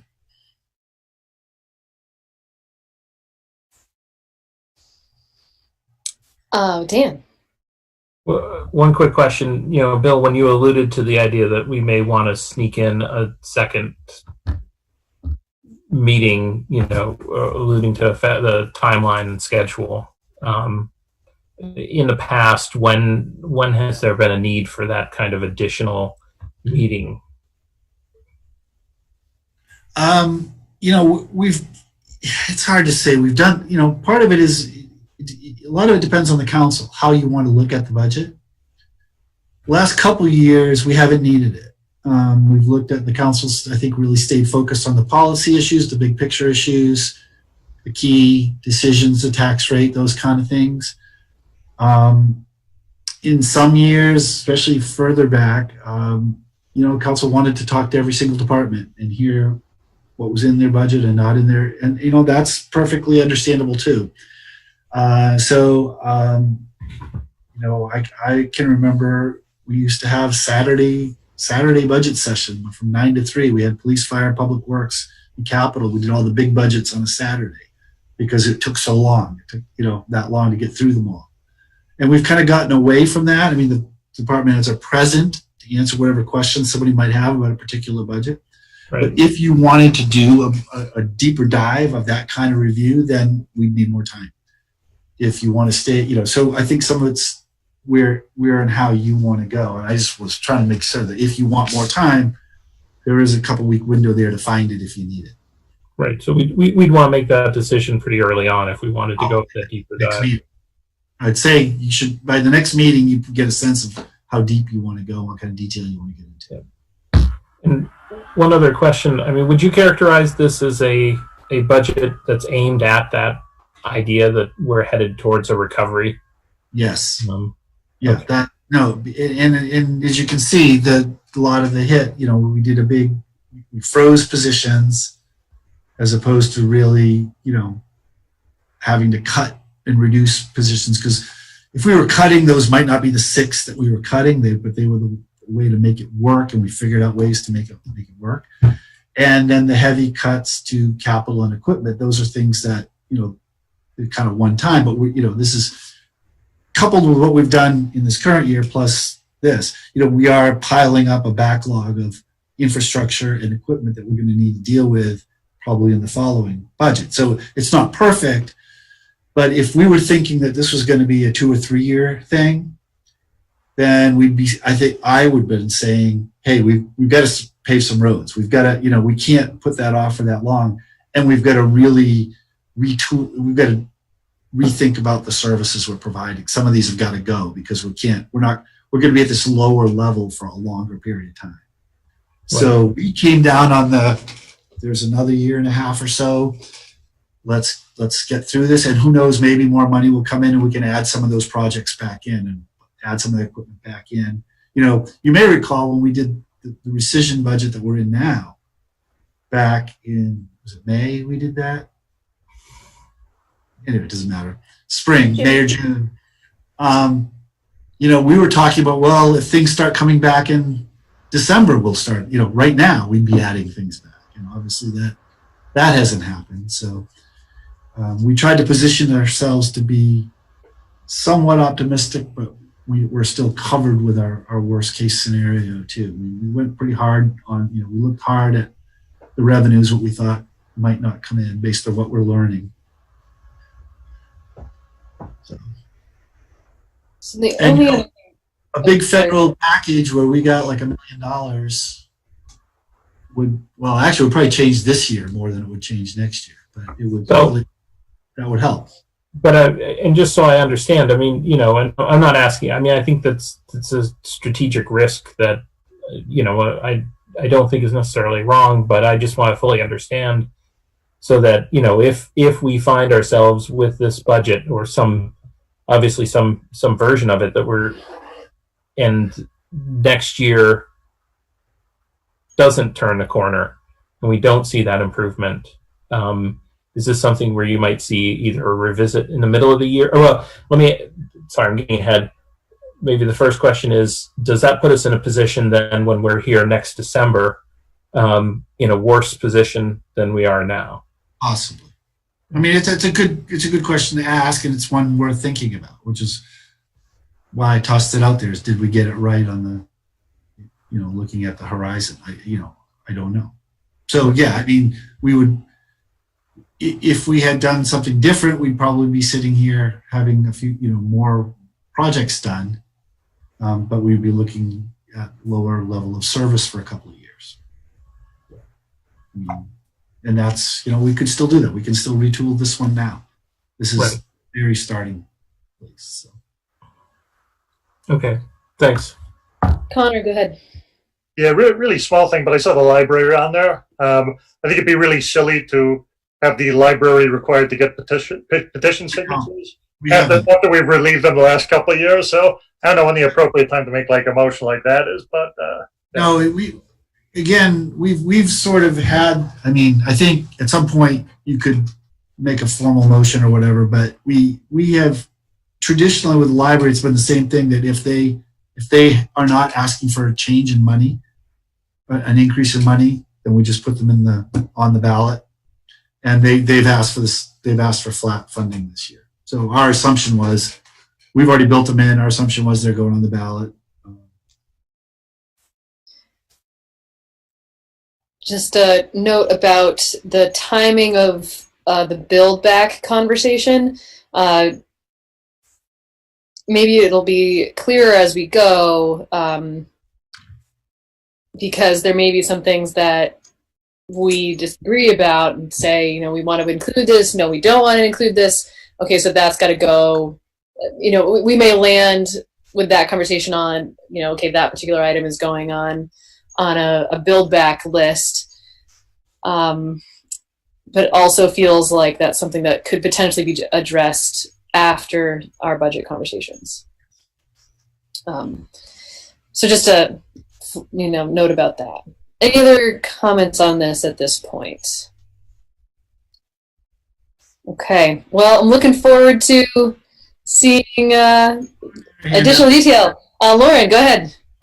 I think this is probably covered in what you're planning to give us, that nice extensive list, but I think like to Dan's point, just thinking about however it's presented so that like it's clear in writing, like what are we setting up? What are we, in some kind of like summary form, like these are the problems we're creating with this budget that we're going to have to address. And then like, as we look at our kind of risk tolerance or scenarios, like, you know, if we shaped it differently, like, does that feel like the right risk to take on, given, you know, a lot of unknowns at this moment? But just, I don't know, however you can make that clear of, like, you know, okay, and like knowing that if like federal dollars came in, where would it be easy to plug? Like, is it like set up the right way to be responsive to the moment, or, you know, what we might see in a year, and be wrestling with how easily could we adapt and be nimble to that. So I think that would be part of it, but just.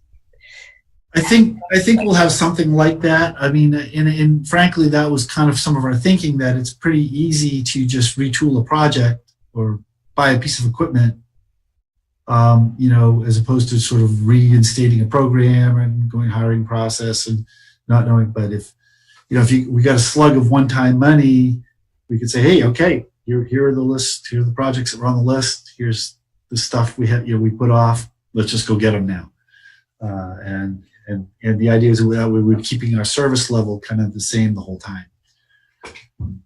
And, you know, I mean, we talk about federal money, and you know, obviously anything can happen, but, you know, timing is what it is. In order to meet our town meeting deadline, we have to approve our budget on January 21. And of course, you know, the new president will take office on January 20. So even if something new were to happen with Congress and the president, it's not going to be by the time we finalize our budget. So. Yeah. Okay, are we ready to move on, or Jack, was that a hand? And there's no motion necessary. Okay. Oh yeah. No. I was saying, yeah, let's move on. Okay. All right. Super. Well, thank you again. It's very encouraging. All right. So on to the COVID updates. Cameron, take it away. So I before I get into it, I did want to ask if this is a format that's still working for the council, and if you would prefer to receive these memos in your consent agenda, or if you'd like me to continue to read them. Just a question to ponder. But otherwise, I'll just jump into it. It's okay. Speaking for myself, I would not mind if they were in the consent agenda. Me too. Okay. Agreed. Okay, got a bunch of thumbs up there. But nonetheless, what's that, Bill? Clear direction. Okay. Well, that's helpful. We also, just so folks know that are on the call or watching at any point, all of this information is sent out in our weekly report, which is available on our website. So all of this information is accessible online through our website at any time. So I'll go through it really quick. There were some interesting changes. The governor did create some new clarifications on his recent guidelines about households not gathering inside or outside in public or private spaces.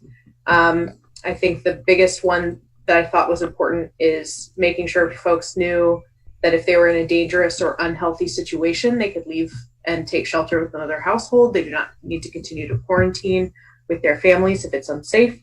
And if individuals who live alone need assistance, they can have like a buddy family with one other household. The Vermont Department of Health has been urging anyone who attended Sunday service at New Hope Bible Church in Irisburg on November 22nd to get tested. They said they have contacted everyone they think is a contact for that, but I wanted to announce that. The schools have postponed the start of any school sports. That's sort of in perpetuity for right now until further notice. Also, the schools have started testing 25% of schools to be, I'm sorry, I feel like I got lost in that sentence. School employees will be tested weekly, and they're aiming to complete 25% of all the schools each week. Cases are up. They remain up. I think we're all very aware of that. There has now officially been 74 deaths in Vermont attributed to COVID-19, which is a big increase, and it's happening very quickly. Dr. Levine reported that the impact of Thanksgiving isn't going to be seen for another week or so. So they're not sure if that's going to influence further restrictions in the future. They're just sort of waiting and seeing. The city hasn't. Yes, Jack. Sorry. It's okay. Do we know? I know that the schools, my Montpelier, were asking returning students this week about traveling out of state or having family out of state visit them. Do we have any sense of what the results of that survey have been? They haven't announced that publicly that I've seen yet. I'm not sure if they will, honestly, since it is a school by school decision. Mm-hmm. I will look for that. If they do, I'll make a note to look for that specific. Thanks. The city hasn't made any updates. We're still closed per the governor's orders. We will allow for some appointments as needed. We understand that some people have business that can't be put off. So appointments can be made on a case-by-case basis. Also, the biggest news from this past week is that they've really the state has really upped their testing locations and times and availability. So I outlined the chart of the local locations that people can get tested at different times. That is available on the healthvermont.gov website, where people can register, where they can call 211. But there are quite a lot. They've opened up some spots outside of Barrie, so Barrie, Northfield, and I mean, technically it's Berlin, but the hospital is doing testing now too. You just walk up, basically. So it's good. That's really the updates from this week. A lot of the governor's messaging really centered around following the guidance and that cases remain up. So I'm not sure, and I don't have any insight on if those guidelines or guidances will change. Normally those announcements are made on Fridays, so we'll see this week. He also started a new hashtag, which I think is very interesting. It's a very cheerful one, asking families and businesses to decorate our houses and businesses with holiday lights to help Vermont light the way. So that's a very nice campaign that we can all, do a nice light tour in our socially distanced vehicles. So does anyone have any specific questions? No. All right. Well, that's a fun way to end the night. Light the way. All right. Okay, so I think that is the end of our regular business. So, Donna. No council report. Thank everybody for a very informative meeting. Awesome. Okay, Connor. I concur with the council member from District 1. Jay. One brief thing is thanks to those who have filled out that survey I sent out yesterday around the SRO position. Those meetings continue on, and if you could do that in the next couple days, I'd appreciate it, so we can make sure that your voices are heard. Thank you. Thanks. Dan. Sure. Just two things real quick, and they're kind of related. I had a call from a constituent that was asking about the idea of extending permits that may expire during this sort of COVID period if there was some sort of hardship related to construction delay or ability to commence work because of COVID. And I haven't reached out to Mike Miller or anything to understand if there's actually any of these permits that would be triggered by it, but it seemed like an interesting something to consider, especially if somebody has put in the money, effort, and time to get a permit, zoning or building permit, and was delayed because of COVID contingencies. And the other question is just in property tax, whether we would accept. I think we've traditionally, whether our property tax collection process is in line with other communities in terms of if somebody misses a payment. I think we have a policy that any future payments apply to those past payments. And then as opposed to if you miss a payment and you pay the current payment and it goes to that current payment and you just try to catch up on those past payments. I didn't quite necessarily understand the whole concept, but it occurred to me that we may have more of those issues arising. Okay.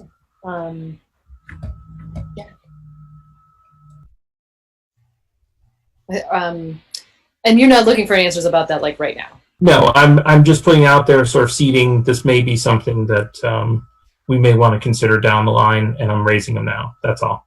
Okay. Jack. I don't have any report. I just want to, like Donna and Connor, thank my fellow council members and the members of the public who participated tonight for a good and constructive and productive meeting. And we discussed some issues that could have been difficult, and I think it was a great meeting, and we're going to be done by 11. There's the answer to your son's question, Dan. Thank you. Yeah, Lauren. Yeah, I'll also pass and just thank you all for a thoughtful meeting. All right, I'm also, oh, Donna, go ahead. I just don't want us to have Jack's yardstick of 11 being good. Okay. Yeah, I hear you there. It's like it's turning into like a little more regular, and it's not the goal. But hopefully we have fewer things. I mean, focusing on the budget, but generally fewer things upcoming. But anyway, we'll see. All right, so for myself, I will also pass. Again, also very grateful for you all. And John. Pass. All right. Bill. The horse, the way it's going, I'll pass. Okay. All right. So we have 9 minutes to spare. Without objection, we will consider this meeting adjourned. Thank you, everybody. Have an excellent night. See you later. See you all next week. Yeah.